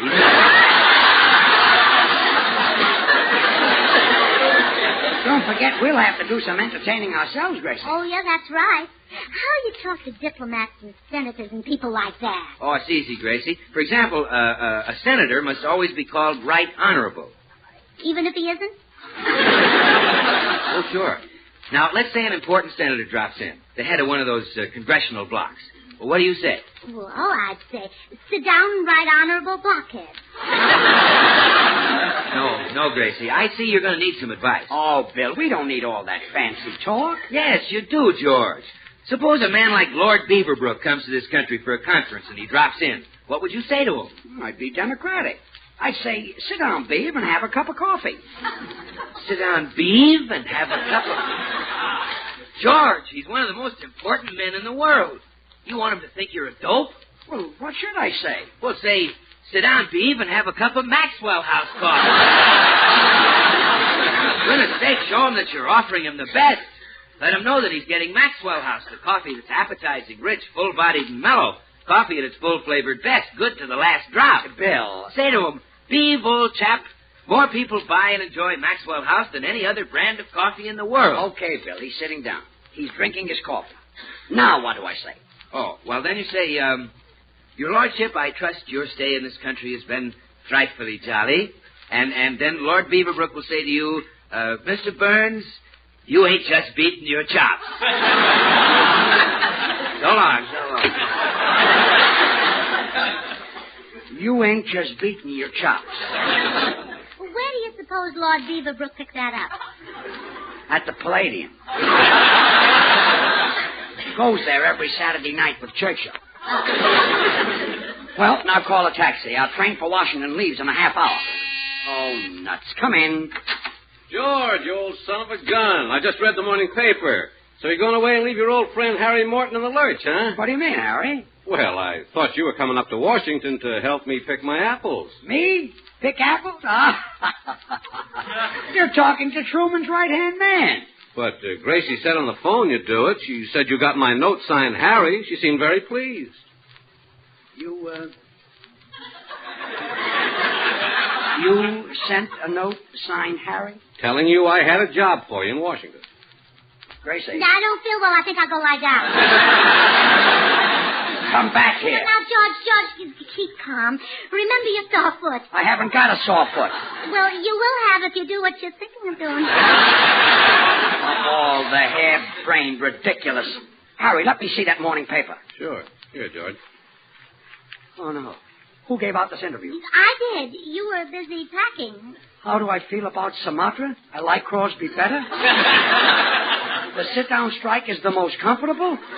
Gracie, you've made me the laughing stock of this country. Well, I'm sorry, dear. I'll never be able to hold up my head again. I didn't Hello? mean to do it. Yes, How this is can the I Friends face resident. my friend? I know. Who? George, How can I look Oh, just a moment. I didn't George. This is absolutely... George. This is... George. What do you want? The White House is on the telephone. Oh, no. The president must have seen the paper. I'm too young to be deported. George, answer it. No, sir. You got me into this. You talk to him. Me? Answer it. Oh, yes, dear. Hello.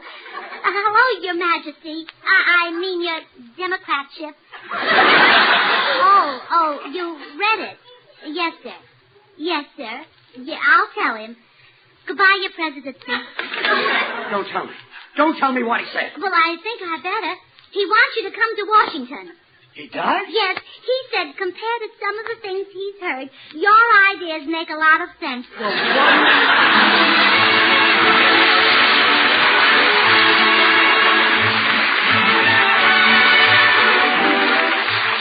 Join us again next week when we'll all be back. George Burns, Gracie Allen, Meredith Wilson and his orchestra. Yours truly, Bill Goodwin. Until next Thursday, then, good night and good luck from the makers of Maxwell House, America's #1 brand of coffee, always good to the last drop. Good night.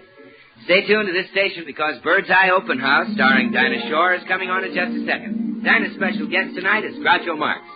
Oh, goody, goody Jello pudding tonight. It tastes like Grandma's, only more so. You ain't kidding, that's right. And just the Jello 6 delicious locked in flavors can't be beaten. So the proof of Jello pudding's in the eating. The Jello twins are hard to find, but keep on looking in your store. When sugar shortages are over, there'll be more. Just a taste of Jello pudding or a Jello and you know it's the one and only Jello.